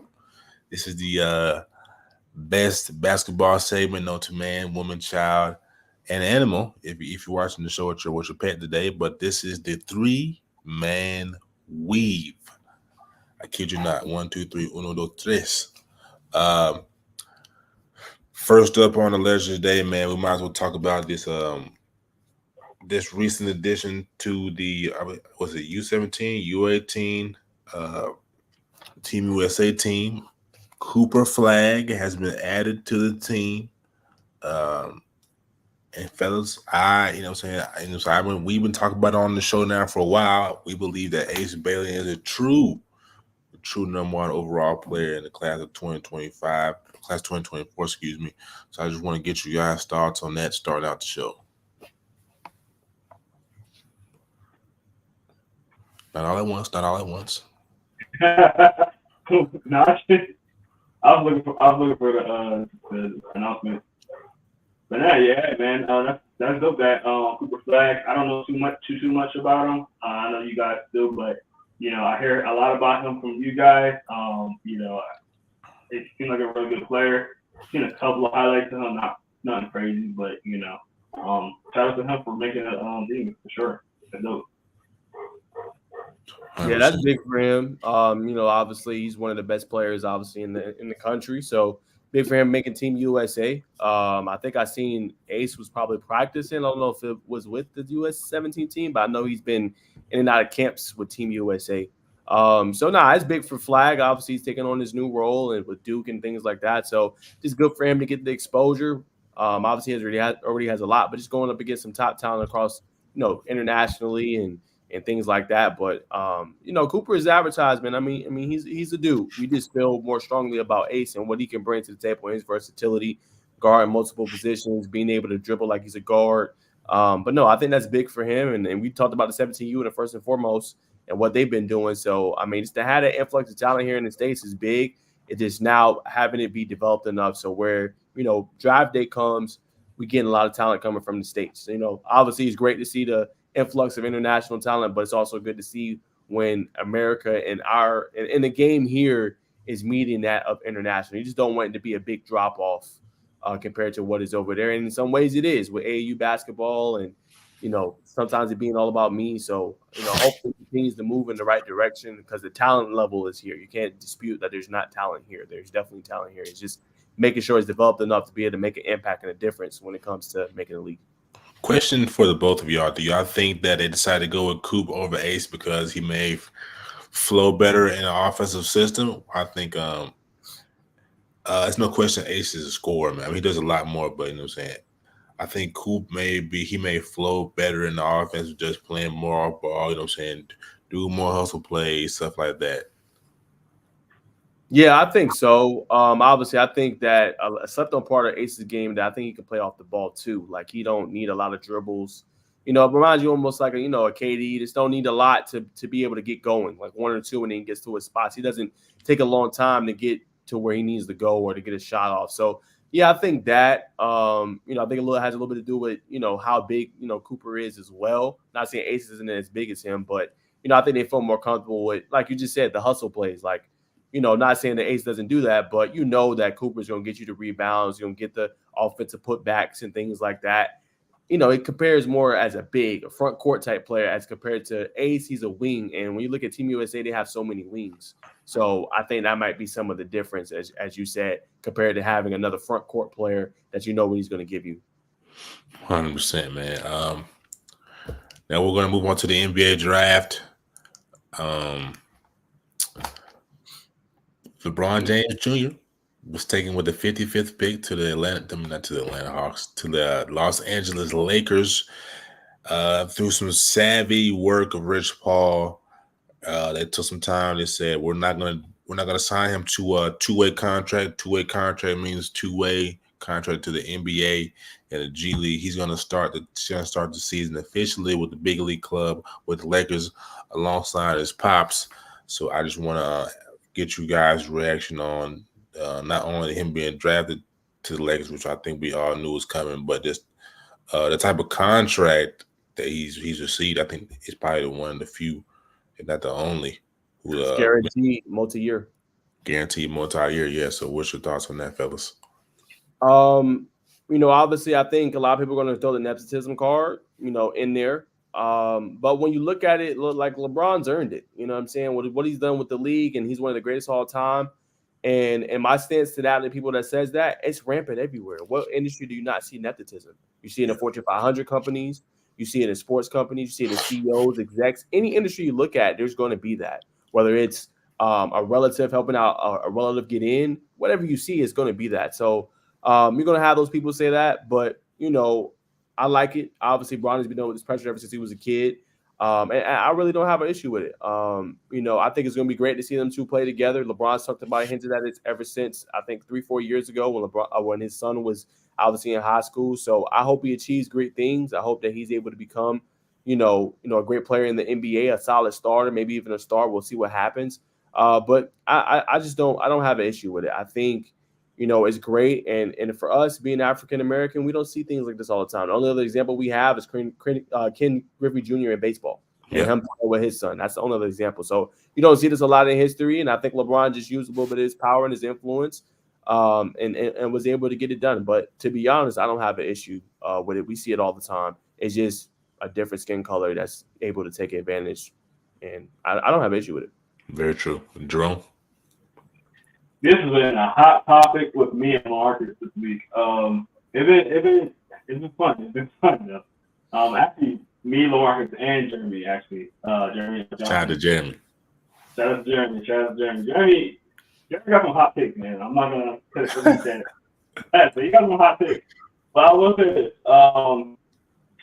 I think it's unfair for people to slander a kid for something he has no control over.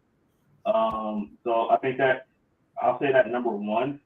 Number two, I think Ryan Clark said it really well and kind of persuaded me to thinking how, like he said it. He said this is not nepotism, because nepotism is when a family member brings somebody on and only brings them on because of the name or them being their son. You get what I'm saying? This had something to do with LeBron, but LeBron's not the one with the keys in the hand. He's not the owner. He's not the one giving his son the contract. He's not the one that drafted his son. It's the team and the organization. So it's not really nepotism. He put his son on, and I hope you guys really listen to Ryan Clark's explanation, because I'm probably butchering it. But it's not really nepotism. If you really think about it in a sense, since the definition of nepotism is, allowing, somebody to have a position under your own power, basically. It wasn't, LeBron had an influence on it, but he didn't sign his son. The Lakers signed Bron. You know what I'm saying? So that's a part of it. I will say, people were throwing me some stats and stuff like that, and I thought it was a little crazy. I never, and I'm not saying this I'm not hating on him or anything like that. Do hope that he does very well. I never wish bad on anybody's career. I hope they always play well, things like that. Those stats are crazy. I'm not gonna lie. Those stats are crazy. But hopefully, Brian quiets the naysayers. I think this is a good way for him to really have that chip on his shoulder, and I just hope that the Lakers don't really rush him. I get it's gonna be a big name. Everybody's gonna be looking at it, but they already put him on an official roster. He's not gonna have a two-way. So with that being said, I hope they don't just be like you're in starting lineup or you're 6 man. Like I hope they really allow him to grow and really get in there. I know his father's there. His father's not gonna be there that long. I think that actually didn't. He opted out his contract and he's waiting for another one. So maybe it was a good tactic by the Lakers to draft his son to make sure they keep LeBron. Maybe they had that in mind. I hope that's not the case. I hope they really like Bronny and think that he's a good athlete. But what is going on, Naj? My computer. It went down, bro. Anyway, but yeah, that's my thoughts on it. Though I was pretty much ready for stuff. 100%. Nah, I think whether it's nepotism or not, man, I just it's about damn time. Like LeBron said, bro. Just to see, get hand up. I think there's gonna be a lot more of that going on as time goes on. Just seeing each other in different places, like, man, you need a job. Not like an open thing, but like, yeah, you've earned it, or I got this position where I can do this, and I think you'll be a great fit. So I think I agree with you guys, man. I don't think it's nepotism or whatever you want to call it at all. I just think, I think it just comes down to a father, having a son and doing what any other father would do. That's had a son that's been working hard in the craft. Here you go, son. I've worked hard to get here, and I'm gonna give you the keys when it's my time to step back. You can drive this car a couple miles per hour faster. But nonetheless, Bronny James met with media not today, if yesterday, and he is chosen the number 9. Some people think the number 9 came from LeBron's football days when he was playing high school football. Juice WRLD, yes. He credited number 9 to Juice WRLD. Said his music, his lyrics have helped him get through a lot coming up. So he's wearing the number 9 and to pay homage to Juice WRLD. So shout out to the young man for that. And that's a beautiful thing when culture and sports collide. That's what this platform is about, and that's what we like to highlight. Moving on to the next basketball topic. We're going to talk about the home of Wallow and Gilly, Philly. Paul George has signed. Oh, it's like what? Go ahead. No, I go ahead. You good? He signed a contract with the Philadelphia 76ers to team up with the likes of Joel Embiid and Tyrese Maxey. I think it's a great move. The only thing for me with Paul George, can he stay healthy? This team with Joel Embiid, Joel's been pretty healthy lately, but he has had a stretch where he's been in and out of the lineups with Paul George and Joel Embiid. I know Jerome was dying to say something, so I'll pass it to him. The disrespect that you could say the home of Gilly before you say the home of your own podcast league. Come on, man. Hey, Gilly the King. Gilly the King. That's his name for a reason. He the king of Philly right now. But I'm sorry, Jerome. But you from Jersey. You from Jersey. I'm from Philly too. I live in Philly as well, from right? Jersey. Dirty Jersey. Right around the bridge. I lived there for 3 years. Yeah. Right across the bridge. Sorry, Jerome. Baby, come on. Home of Jerome Jones. King Jerome. Yeah. All right. So yeah, man. Paul George is one of my favorite players, man. So really excited to see him go to Philly. Like you said, I hope the injury things, but it's definitely a better option than Tobias. I'm gonna say it. I mean, I never understood giving Tobias a max contract like they did. I never understood that when they did that. Choosing him over, him and Ben Simmons, who both of them not on the team. Then choosing them over Jimmy Butler was criminal. So I hope they right in the wrongs. We'll see how it goes. Getting some of these bigger veterans haven't been working out lately. We just had James Harden on the team as well. Didn't really work out. So I think this might fit a little bit better. I thought James was still on the team. James Harden, no. He's on Clippers. Clippers. I'm sorry. Excuse me. Yeah. So I want, I think the fit is a little bit better for the team, especially now that we got Tyrese Maxey, who really emerged. Really want to see him do really well and with us as well. So we'll definitely see. Ray Roberts, what's up, Ray? Thank you for being on. He said 10 men has more heart than Jesus Christ. Dang. Ray. Yeah, guys, don't know Ray. My college football podcast mate will be on tomorrow. So thank you for tuning in for sure. That's my guy right there. Appreciate you. But that's great. He's a Sixers fan as well. Nah, 100%. Yeah, I'm gonna be honest with y'all. They got over 600 plus million in this big three now. They just gave Tyrese Maxey over 200 million. They gave Paul George 4 years, 212. So they better get it right. I'm going to go ahead and be 100 with y'all. If not, it's over. Like this is Embiid's prime. You know what I'm saying? Unfortunately, he's been hurt a lot of his prime. He doesn't have an MVP award, which is good. But like, bro, this move did help propel them into like one of the top contenders outside of Boston to help contend with them. Them and the Knicks is the one I would put as a top, 3. if I had to say, in the East right now with free agency and all that and draft. But yeah, they had better get it right. You dealt out a lot of money to get Paul George, so it better work out. But the problem is, is it going to be doubtful, out, improbable all the time, or can they actually sustain and stay healthy? That's the biggest question, because we know they're talented. We know what Paul George can offer you at 34 years old. He's a two-way wing. He doesn't need the ball in his hands. His catch and shoot percentage is one of the highest in the league at nearly 40%.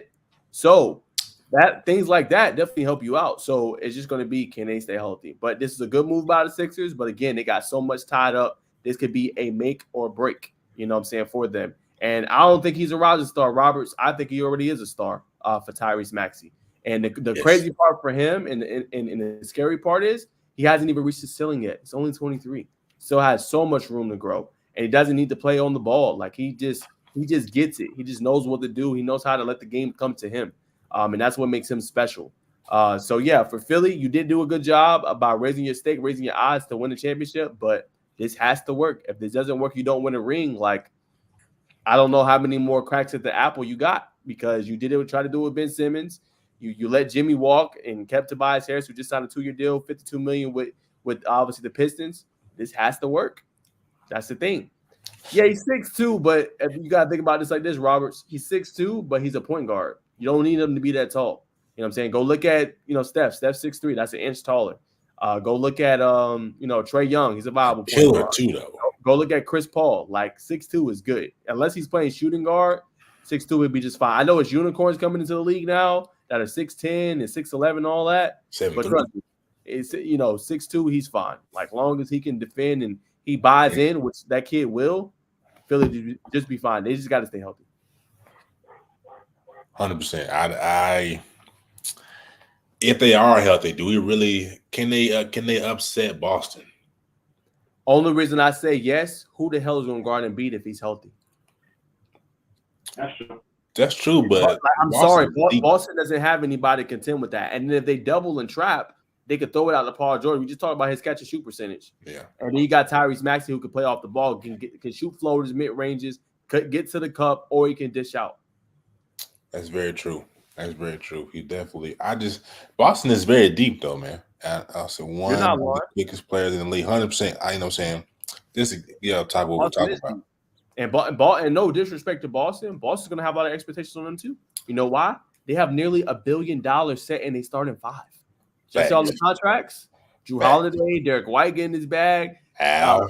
Jason Tatum just getting it. Yeah, Jason Tatum just getting the bag with $315+ million. And you pay $300 million to Jaylen Brown. So good thing is they already got a ring. But they're gonna start saying in a couple of years if they don't got 2 or 3 or multiple. Oh, well, is this a disappointment? You put $1 billion in, and the team is up for sale. There's a lot going on in Boston. What? Yep. Wow. It's way too man week, ladies and gentlemen. The Celtics season reminds me of the Rams when they had, they got all those big name guys with the big contracts and things like that, trade away all their, the draft pick to, buy all in on that draft. And literally the next year, it was a huge fall. Now, I'm not saying they're going to have the same fall off, but it just reminds me of like that where you kind of go all in on a championship season, and then you start having problems afterwards because you say contracts and this and that. So it's interesting. I'm a rebuttal real quick. I know we're going to go to our next topic. You know who Boston reminds me of for NFL? Don't even remind me of the Rams, because you're right, though. The Rams went all in and messed up. If a team you might compare to the Rams, it might be Philly. But a team that I would compare Boston to that ended up winning and got back, I'm going to go to Bengals. Only reason I said that is because Cincinnati got in when they were all young, right? Y'all remember this. It's comparable to the Celtics. Celtics were young in 2022, right? They get to the championship game. You know what I'm saying? They end up losing to Golden State. That's a good point, Roberts. Bengals end up getting to the championship game. They lost to the Rams.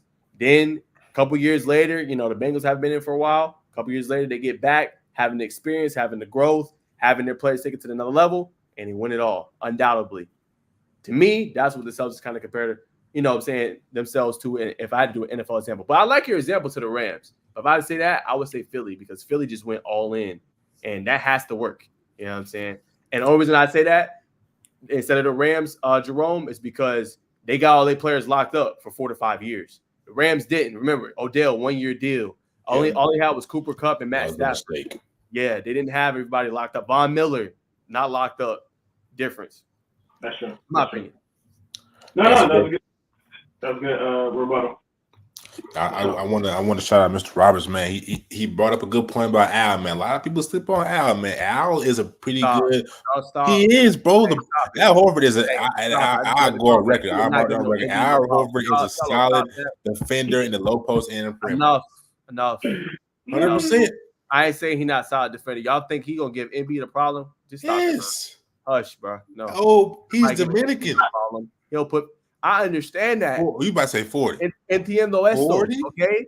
Entiendo eso. I understand that he's Dominican. Okay. That doesn't mean he's stopping Embiid. He's the MVP candidate.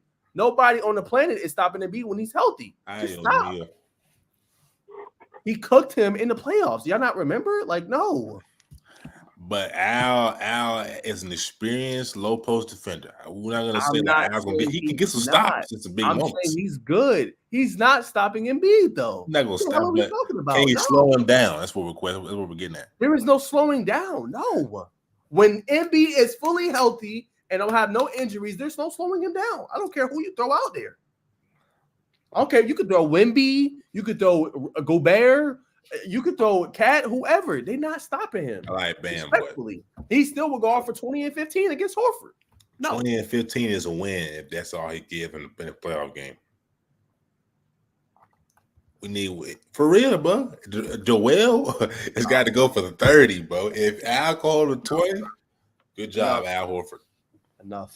But like I can't let that slide, but no, but I like Al, bro. But we're gonna transition. Huh? What'd you say, Jerome? Al didn't retire? Sorry, one more time, brother. Al Horford, he didn't retire? No, he just got that bag, bro. He part of that $1 billion club in Boston. They got a whole suite named after them. This is just jokes.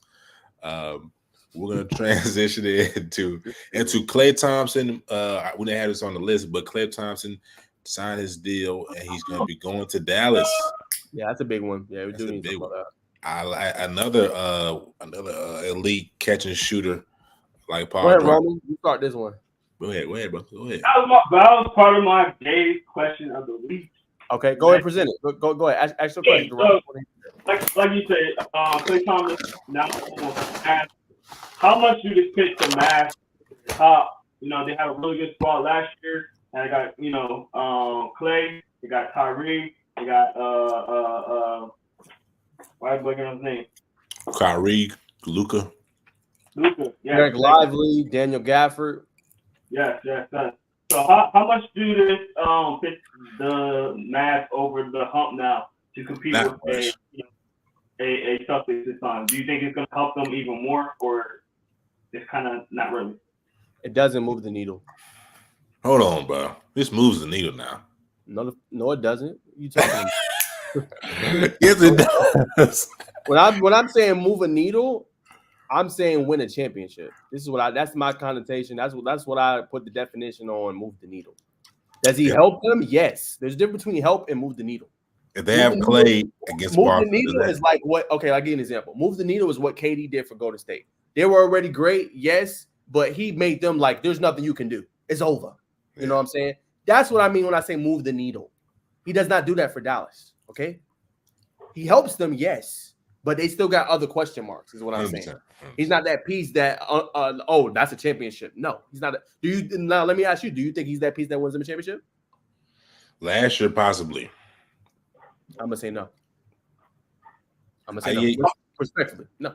Respectfully, no. I tend to lean to the fact that he doesn't move the needle to get them a championship. It helps them, but they're gonna need probably one more piece. Yeah. Another. What do they need though?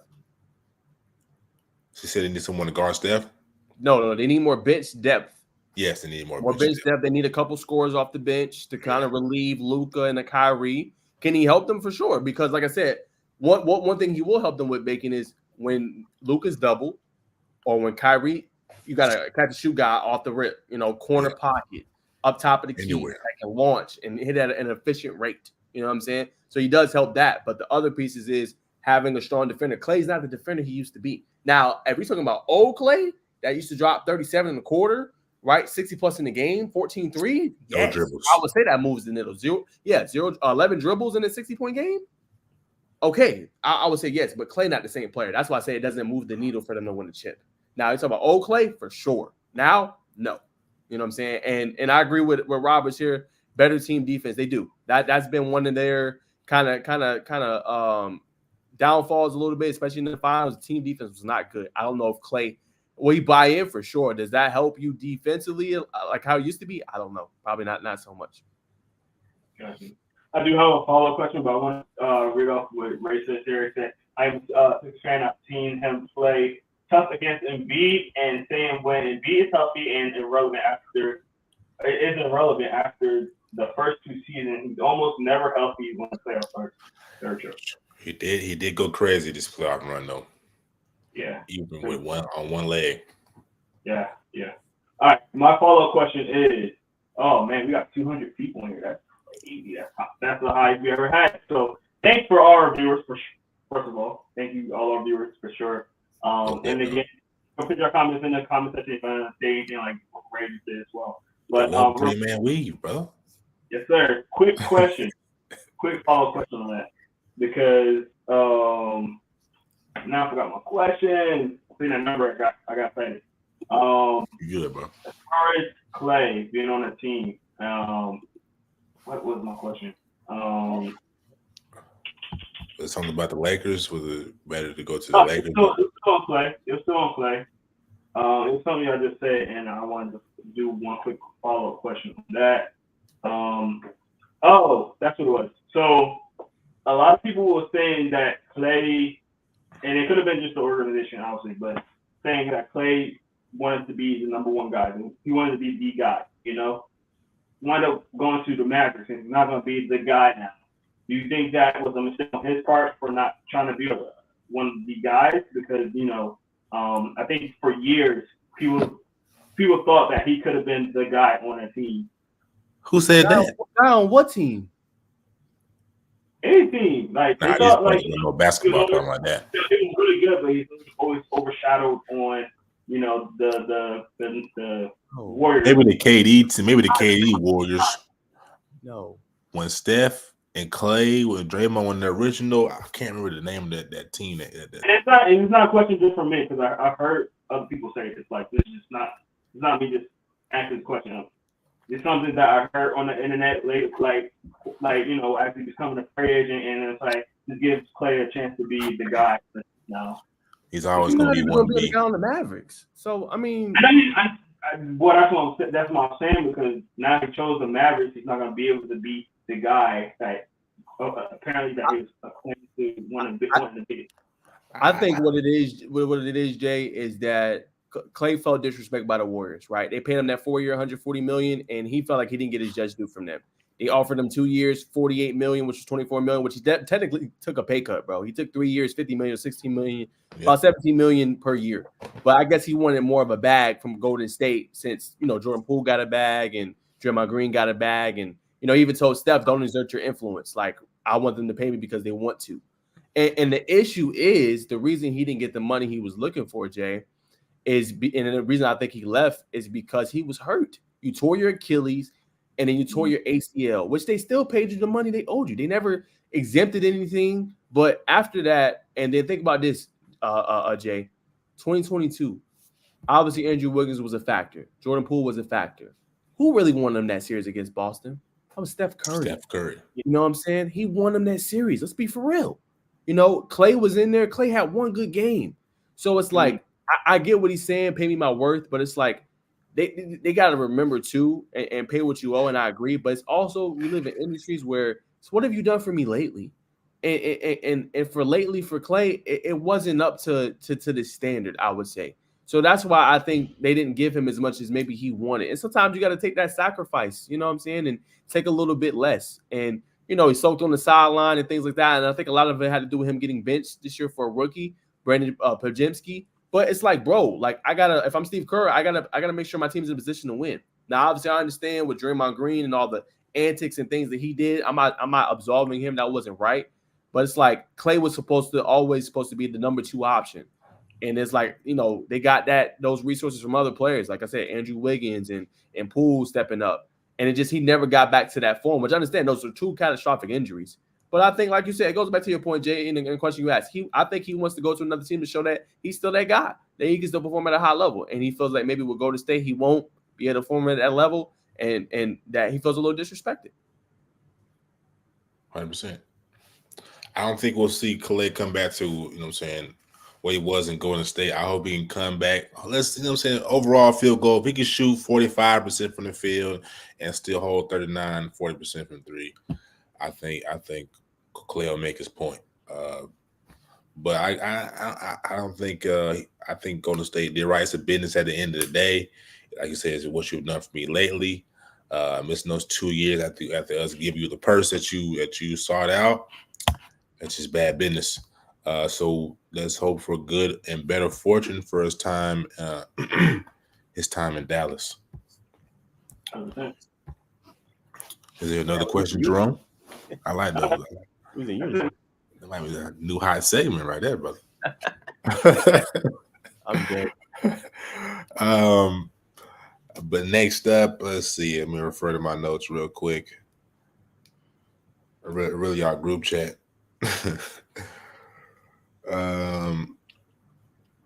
So Darius Acuff, 5-star, has come down to his 1, 2, 3, 4. 1, 2, 3, 4. It's Final 4. Arkansas, UConn, Kansas, Michigan. He's from the Michigan area. Kansas has been after him hard. We know what UConn just did last year, and we know about the new Big Blue in Arkansas. So where do you think Darius Acuff, one of the top premier scorers in the 2025 class, will end up? Probably Arkansas, bro. I think so. Yeah, probably. I mean, he gets to score. It kind of reminds you a little bit of Rod Dillingham a little bit. You know what I'm saying? Prolific scorer, get any spot on the floor.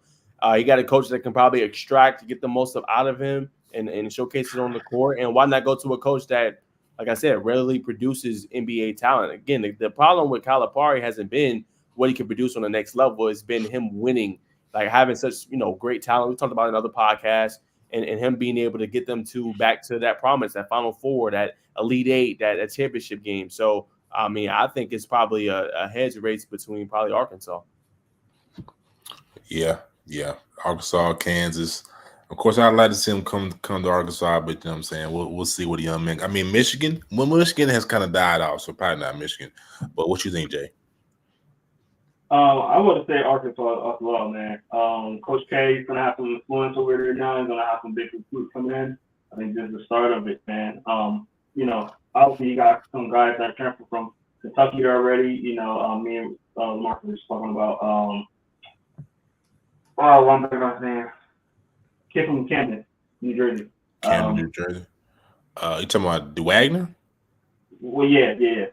Got him over there right now. A couple other guys. So I think this is probably going to be the start of this improvement that's going to be for Arkansas. I think it's a good spot, man. 100%. And transitioning on, the latest in the W. Let's see what we got, man. Not really any too crazy big headlines this week. Let's see. The Lynx win the Commissioner's Cup. Not a surprise there. Asia Wilson and Caitlin Clark lead after first returns of fan. Okay, Asia Wilson and Caitlin Clark are the two. They had the two most votes in the WNBA All-Star battle. Not a surprise there. The power rankings. The Liberty still hold the number 1 spot. UConn follow. The Lynx are in 3rd place. Seattle, Vegas, Phoenix. Yeah, are we surprised to see the Vegas kind of have not really a fall back year, but not be top 3? Rob, check. There you go. Thank you, sir. Real quick before I talk about that, they are trending in the right way, but the WNBA All-Stars have been selected.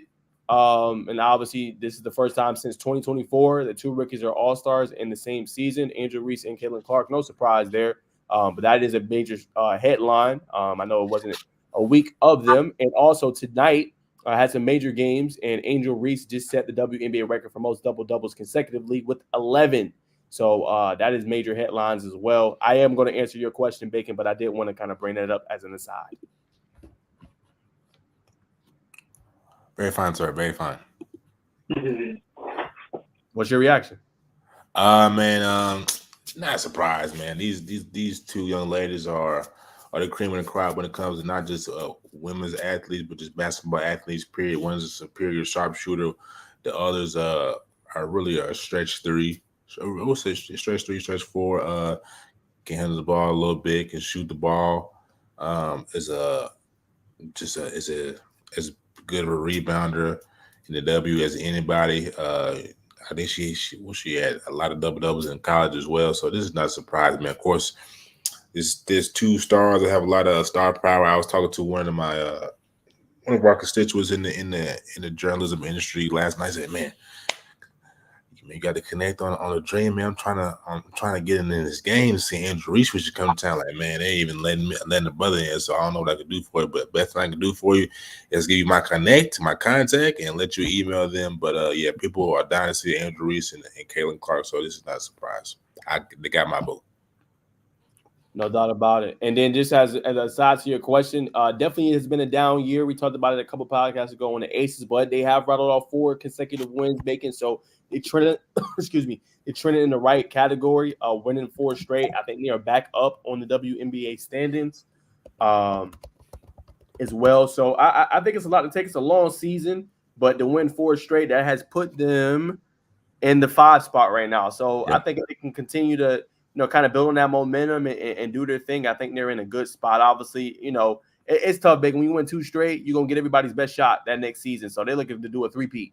And you're going to have struggles within the season. The same is going to probably happen for the Chiefs this year as they try to go for their 3-peat. They're probably going to have some struggles, you know what I'm saying? But it's just how do you rebound from it? It's a lot of good teams. The competition is caught up, right? The Connecticut Sun and what they're doing this year, right?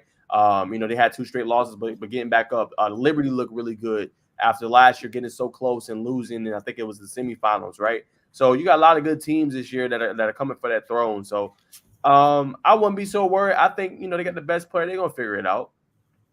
100%, yeah, I think so too.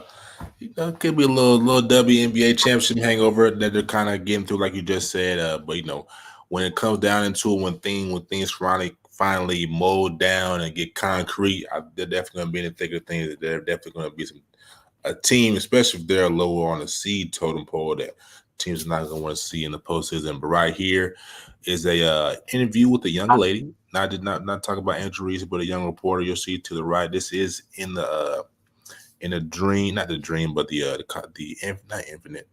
This is where the Atlanta Dream plays in College Park. So we're gonna tap in and see what's going on. Like you, the little girls that look up to me, being able to wake up every day and know that little eyes are watching me. I hope one day that you can do what I'm doing. I know you wear my shirt, but just being able to be hands-on with you if you ever need anything, and just being there for you guys and being a good example. Thank you. Like you, So that was a wholesome interview there. I also want to put out there as context of that interview. It came out, I think we read it last week on the show, that the WNBA came out with a rule that there are 2 players are allowed on each team that they will not be forced to do media engagements or whatever you want to say. So I don't know what the backstory is to this interview, but obviously she was present for the media day. Could just be it was a dream and not any other team that they have been, issues with or whatever. But nonetheless, that was a wholesome moment there by Angel Reese with a young girl. And that's what I feel like why she's so popular, why she's so light, man. She crosses over and she's a role model for not just girls, for young Black girls. And I feel like that's big. And moments like that is just the reason why her stardom is so high. 100%. Nah, man. I think it's a great wholesome moment. Obviously, shout out to her for being able to be attainable in that moment, because sometimes you have athletes like they all have that kind of stardom and fandom, and they're not as I guess you could say as approachable as she was in that moment. So shout out to her, just wanting to give back and pass back. Obviously, sometimes I critique her pretty hard on some stuff, but she seems like she moves in the right way and stuff like that. So she's definitely been doing it the right way. So definitely got to give her a shout out. But real quick, as an aside, I did want to point out a couple things for the W. I was talking about resetting that 11th double double, but some big games. Obviously, they're going to play the Dream. That's such a crucial game because the Dream right now sit at the 7th spot, and the Sky sit at the 8th spot. So this is a crucial thing. I think the top 8 teams make it. The Sky can move up if they get a win. I think they have that tiebreaker. They'll move up if they can beat the Dream today. So that's such a crucial game being played on Peachtree Sports Network. So that is huge as well. And then the Fever, they were 7-4 in the month of June. They're playing the Aces tonight in a big time battle between those two teams as well. And Liberty are playing the Lynx right now as well. So I wanted to shout that out. Right now, the standings: Liberty's 1, Sun is 2, Lynx 3, 4 Storm, 5, Aces who have won 4 straight, Mercury 6, and then 7 is the Dream, and 8 is the Sky. So some big time games tonight. Most definitely. And nothing else needs to be said. I think I conclude what's happening in the W. And we glossed over this point, which is a big legend. Officially retired from basketball today. Kemba Walker, man, a hoop legend, UConn legend as well, New York native. He has hung up the shoes and may not come out of retirement, but I definitely want to put that out there because we all remember the step back at the Garden. That was during his time at UConn, but definitely want to shout Kemba Walker out, man. Definitely was one of those guys that made me want to start watching college basketball. But prior to him and John Wall, I was strictly NBA, strictly NFL, and a little MLB.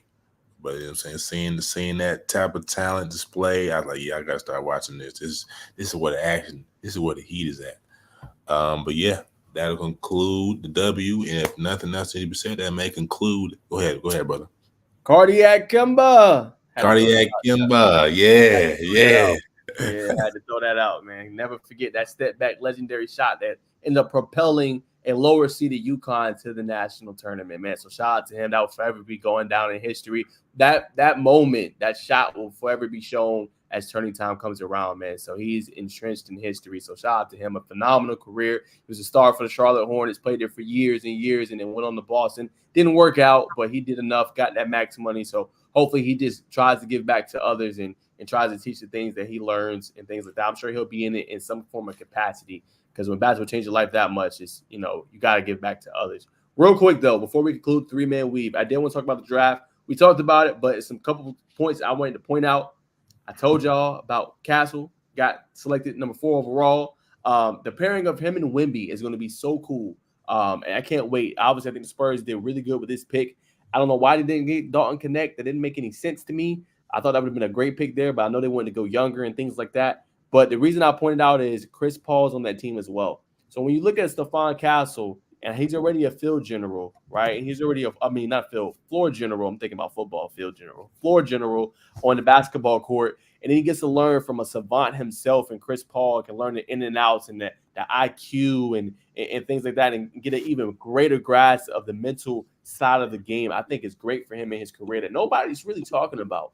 You know what I'm saying? So I think that's going to propel him even more, the things he can get from him. And obviously, Castle's a great kid. So I love that move for the Spurs.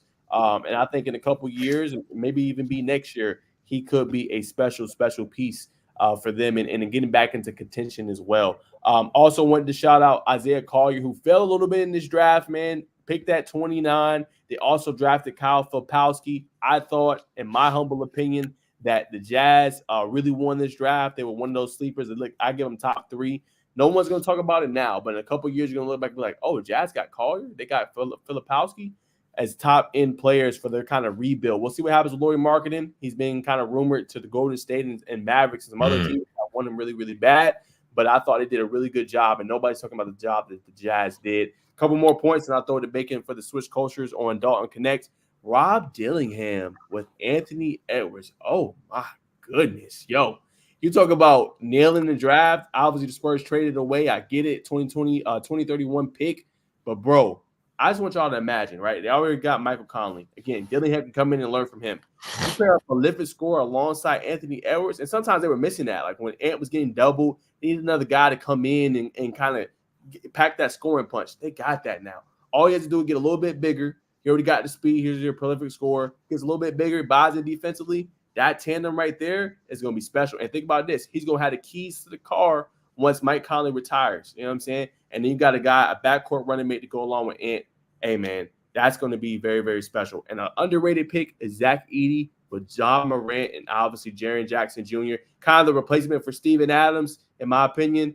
And, he's always hurt, can never play. Now you got a guy that's 7'4 plus, can defend the rim, rebound at a high level, get those second chance opportunities for Ja and things like that. Going to be outstanding. 2 more notes, and I'll throw it to Bacon. 4 French players taken in the first round of the draft. Made absolute history, man.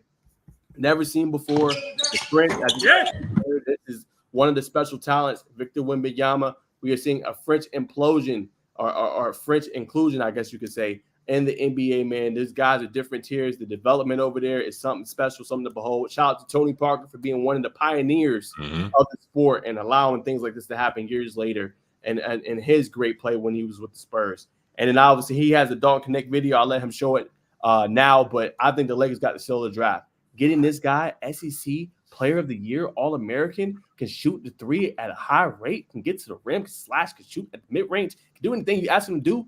Only discrepancy he has is the defensive side of the ball.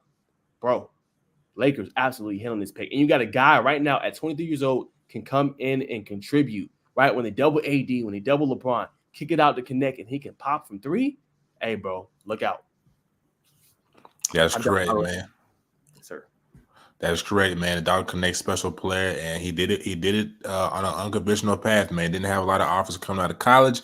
Did a JUCO route, so let's hear from him. Shout out to Swish Coach for many kids with excellent coverage out there that don't have a scholarship offer coming out of high school. What can you say to them? And then, you taking the process to go into junior college, then enter the transfer portal, then go to Tennessee in your last year. What can you say to them in terms of dealing with the process, believing in the process? Say to all the kids out there that don't have offers, you don't have to be the highest rated kid in your class or whatever. You could always go junior college or whatever type of route and be different. You can make your own path and find your way.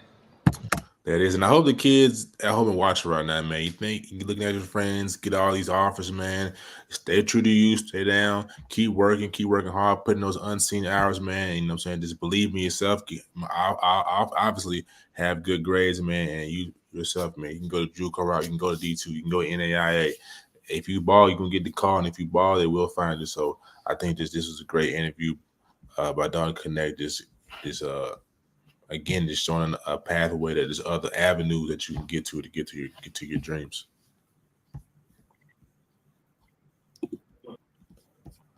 Let's see, and we forgot. For the Indiana Pacers, they picked up what's his name, Wiseman. I think it's 2-year deal. James Wiseman. James Wiseman. I think James Wiseman is another player that's he's not slept on. I just think he's getting a bad rap right now. I think James Wiseman is another transcending big man who can obviously knock down the 3-point shot. We didn't get to see a lot of him in Memphis due to whatever they want to call it, tampering or whatever they call it. They caught a penny for it. It happens every day. I still believe in James Wiseman. I think he could be an extraordinary player. I think the Warriors should have spent a little more time with him. I think that it kept him and Steph in that pick and roll with him being able to stretch for like both of them can. That have been spectacular to see. But nonetheless, I like to see James Wiseman out there in Indiana with Tyrese Halliburton, Nimhard, and Alex Turner, Miles Turner for that matter. So I think that's gonna be something to keep an eye on. Oh, man, I feel like it's like something else I'm forgetting about. And it's always something happening on the NBA news, man. I don't know how Woj does it, man. He's got to be on caffeine or something, Adderall or something, bro. But nonetheless, if nobody else has anything else to say, we will conclude the 3-man weave. It was a hot topic of the night, ladies and gentlemen. So make sure you tune back in for the 3-man weave, man. It's always going to be electric. It's always going to be spitting and food flying out of our mouths. But definitely the hot takes. So definitely come back for more next week. But where will we be at this week, fellas? Not sure how I'm gonna get there, but I'm supposed to be going to Bradley Chubb. You know who Bradley Chubb is? He is the defensive end of the Miami Dolphins for edge rush. He's having a camp this weekend. He's actually good friends with LaMarcus. He's supposed to be going this weekend. Trying to go to that still car issue, so we'll see. But I'm definitely trying to do that for sure. You guys? Yeah. So, like I said earlier in the show, we're gonna try to hit that commitment at McIntosh for the tight end, and then what's going on this weekend? Is something going on this weekend? Is there something going on this weekend, Nash? It's like 3 different basketball events I told you about. You got TLC yeah. Tournament of Champions. They having their event. You got Rise. They're having the Battle of Georgia. Probably might try to come on Sunday. Got some good talent there. Atlanta Express supposed to be in the building. Game Elite. Some top tier talent. So they do a really good job.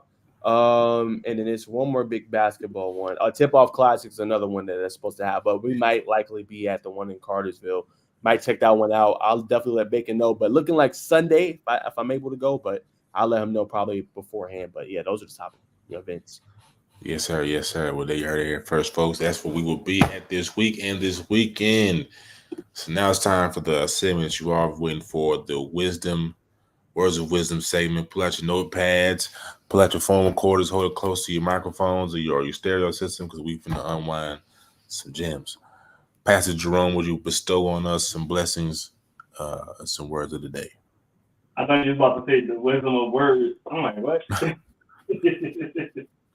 But my words of wisdom this week is going to be a little bit more football oriented this week. But just as far as transferring and recruitment, man, make sure your decision is your decision. Make sure that, you're really thinking about it, not just trying to jump to on a decision, because a lot of these decisions are big decisions, man. I've seen too many people just, transfer and it just haven't, been the right thing, or committing and, have to decommit. Make sure that the decision you make is your decision, not anybody else's, because at the end of the day, it's your livelihood, it's your life, man. So, obviously take input from people, and things like that. But, at the end of the day, it's your decision where you want to go, and, take it up for yourself. Don't do it for, I know you want to please mom and dad or maybe something like that, but make sure the decision is good for you, man, and really think about it.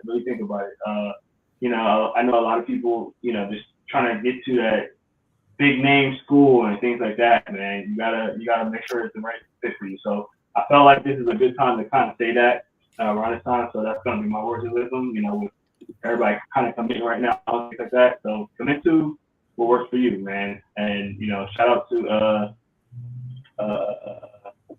Milton's receiver, TJ Wiley. Totally did a 360 on everybody, but he chose the school that he wanted to. So, so things like that. That's what I mean. 100%. Well, I've had a lot of things on my mind this week. As you could tell, I've been a little scatterbrained, but I just want to check on your people, man. My grandma, she got diagnosed with, she's in stage 4 kidney disease. So, since the prayers haven't heard, but check on your people. Definitely listen to your elders. They ain't gonna tell you any wrong. But definitely live your life. But definitely listen and take every moment in as it comes. Be in the moment. Be as present as you can. Because time is short. Time is fast.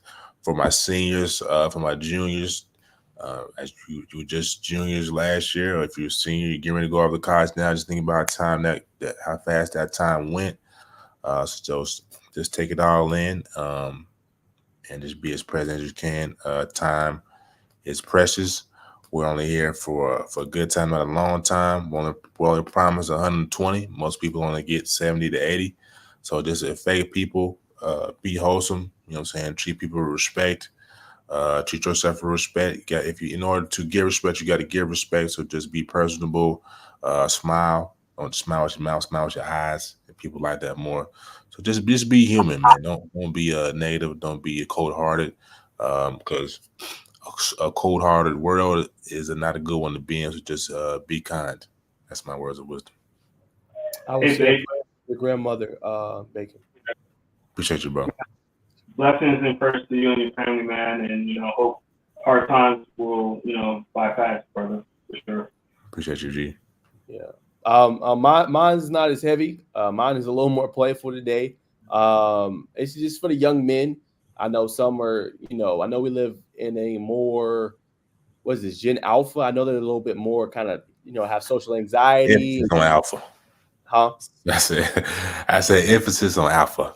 Emphasis on alpha. So I know it's a little social anxiety, and a lot of them are antisocial. But I would just say to you guys, just I know the world can be scary. I know humans can be scary, but just there's some good people out there. Just be yourself and have conversations, and that translates kind of to my point of the dating world. If you're nervous, I'm not saying to get in a relationship or anything like that. All I'm saying is just be open-minded, have a conversation, and it's find things of common interest, I would say. You know what I'm saying? Bro, it's just, I'll give you guys an example, okay? I went to a ranch this past Sunday, right? And I'm just trying to connect with y'all. I went to a ranch this past Sunday. I had the cowboy fit on, yada, yada. Nonetheless, I'm just telling you guys, like, it was so many women there. I approached a couple. Some was like, no. Some we had entertaining conversations. So I would just tell you, if you're lacking the confidence, don't be afraid of rejection, okay? It's going to happen. It happened to me. Don't take it like, what I'm saying? Don't take it to heart, man.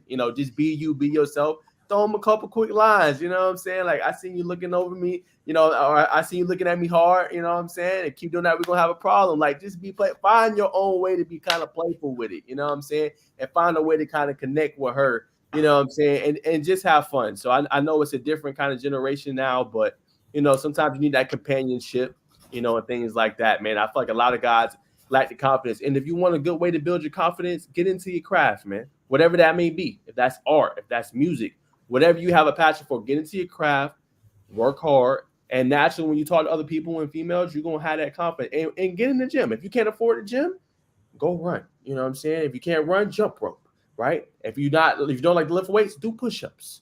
You know what I'm saying? If you don't like to do the squat rack, do lunges. Like, just find ways, in order to get out. I guarantee y'all, if you work on your body, you work on your mind, you read, do those things like that, you're going to have confidence when approaching women.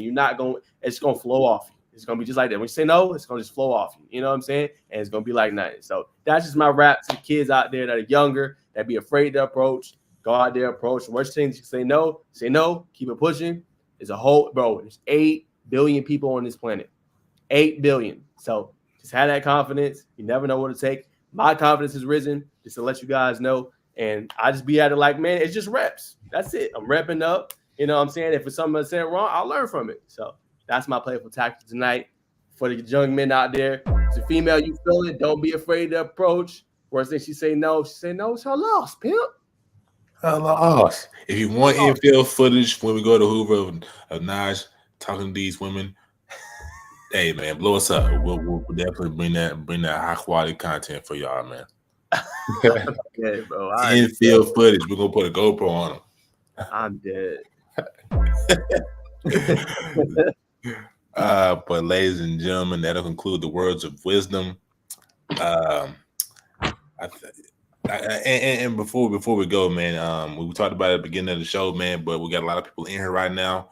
If you want some cleats, if you want some gloves, you want some t-shirts, you want some apparel, Phenom is blessed us with a promo code ITH. Jerome got the Kool-Aid gloves and the cocaine gloves right there below. Smooth, silky. What's that right there? Mouthpiece? That was a mouthpiece. You got some mouthpieces right there. You got some clear mouthpieces, white gloves. Like a Kool-Aid glove, I can't keep straining like this. I see some colors, you know. So y'all want 10% off? Got the blue. Ooh, the cool blue. Sonics right there. Listen. Another white one. Well, let's get you the bag, man. 10% off. Use that promo code ITH football. Get 10% off on all your merch. You want to save some money and look fly in the season. Season about to come up, baby. You gotta look fly. Let's do it. FFLY, ladies and gentlemen. That'll conclude the show for today. And as you already know, man, this is the first and foremost podcast where we don't just give you the spiel, ladies and gentlemen. We keep it real. Yes, sir. Peace and blessings. Thank you for everybody who tuned in today. 200 viewers. Want to keep pushing that up, man. Definitely like our YouTube. You know what I'm saying, do all that good for us. Do all that good stuff. The next week. So come back next week. It'll be better than ever. 100%. Peace and love, everybody.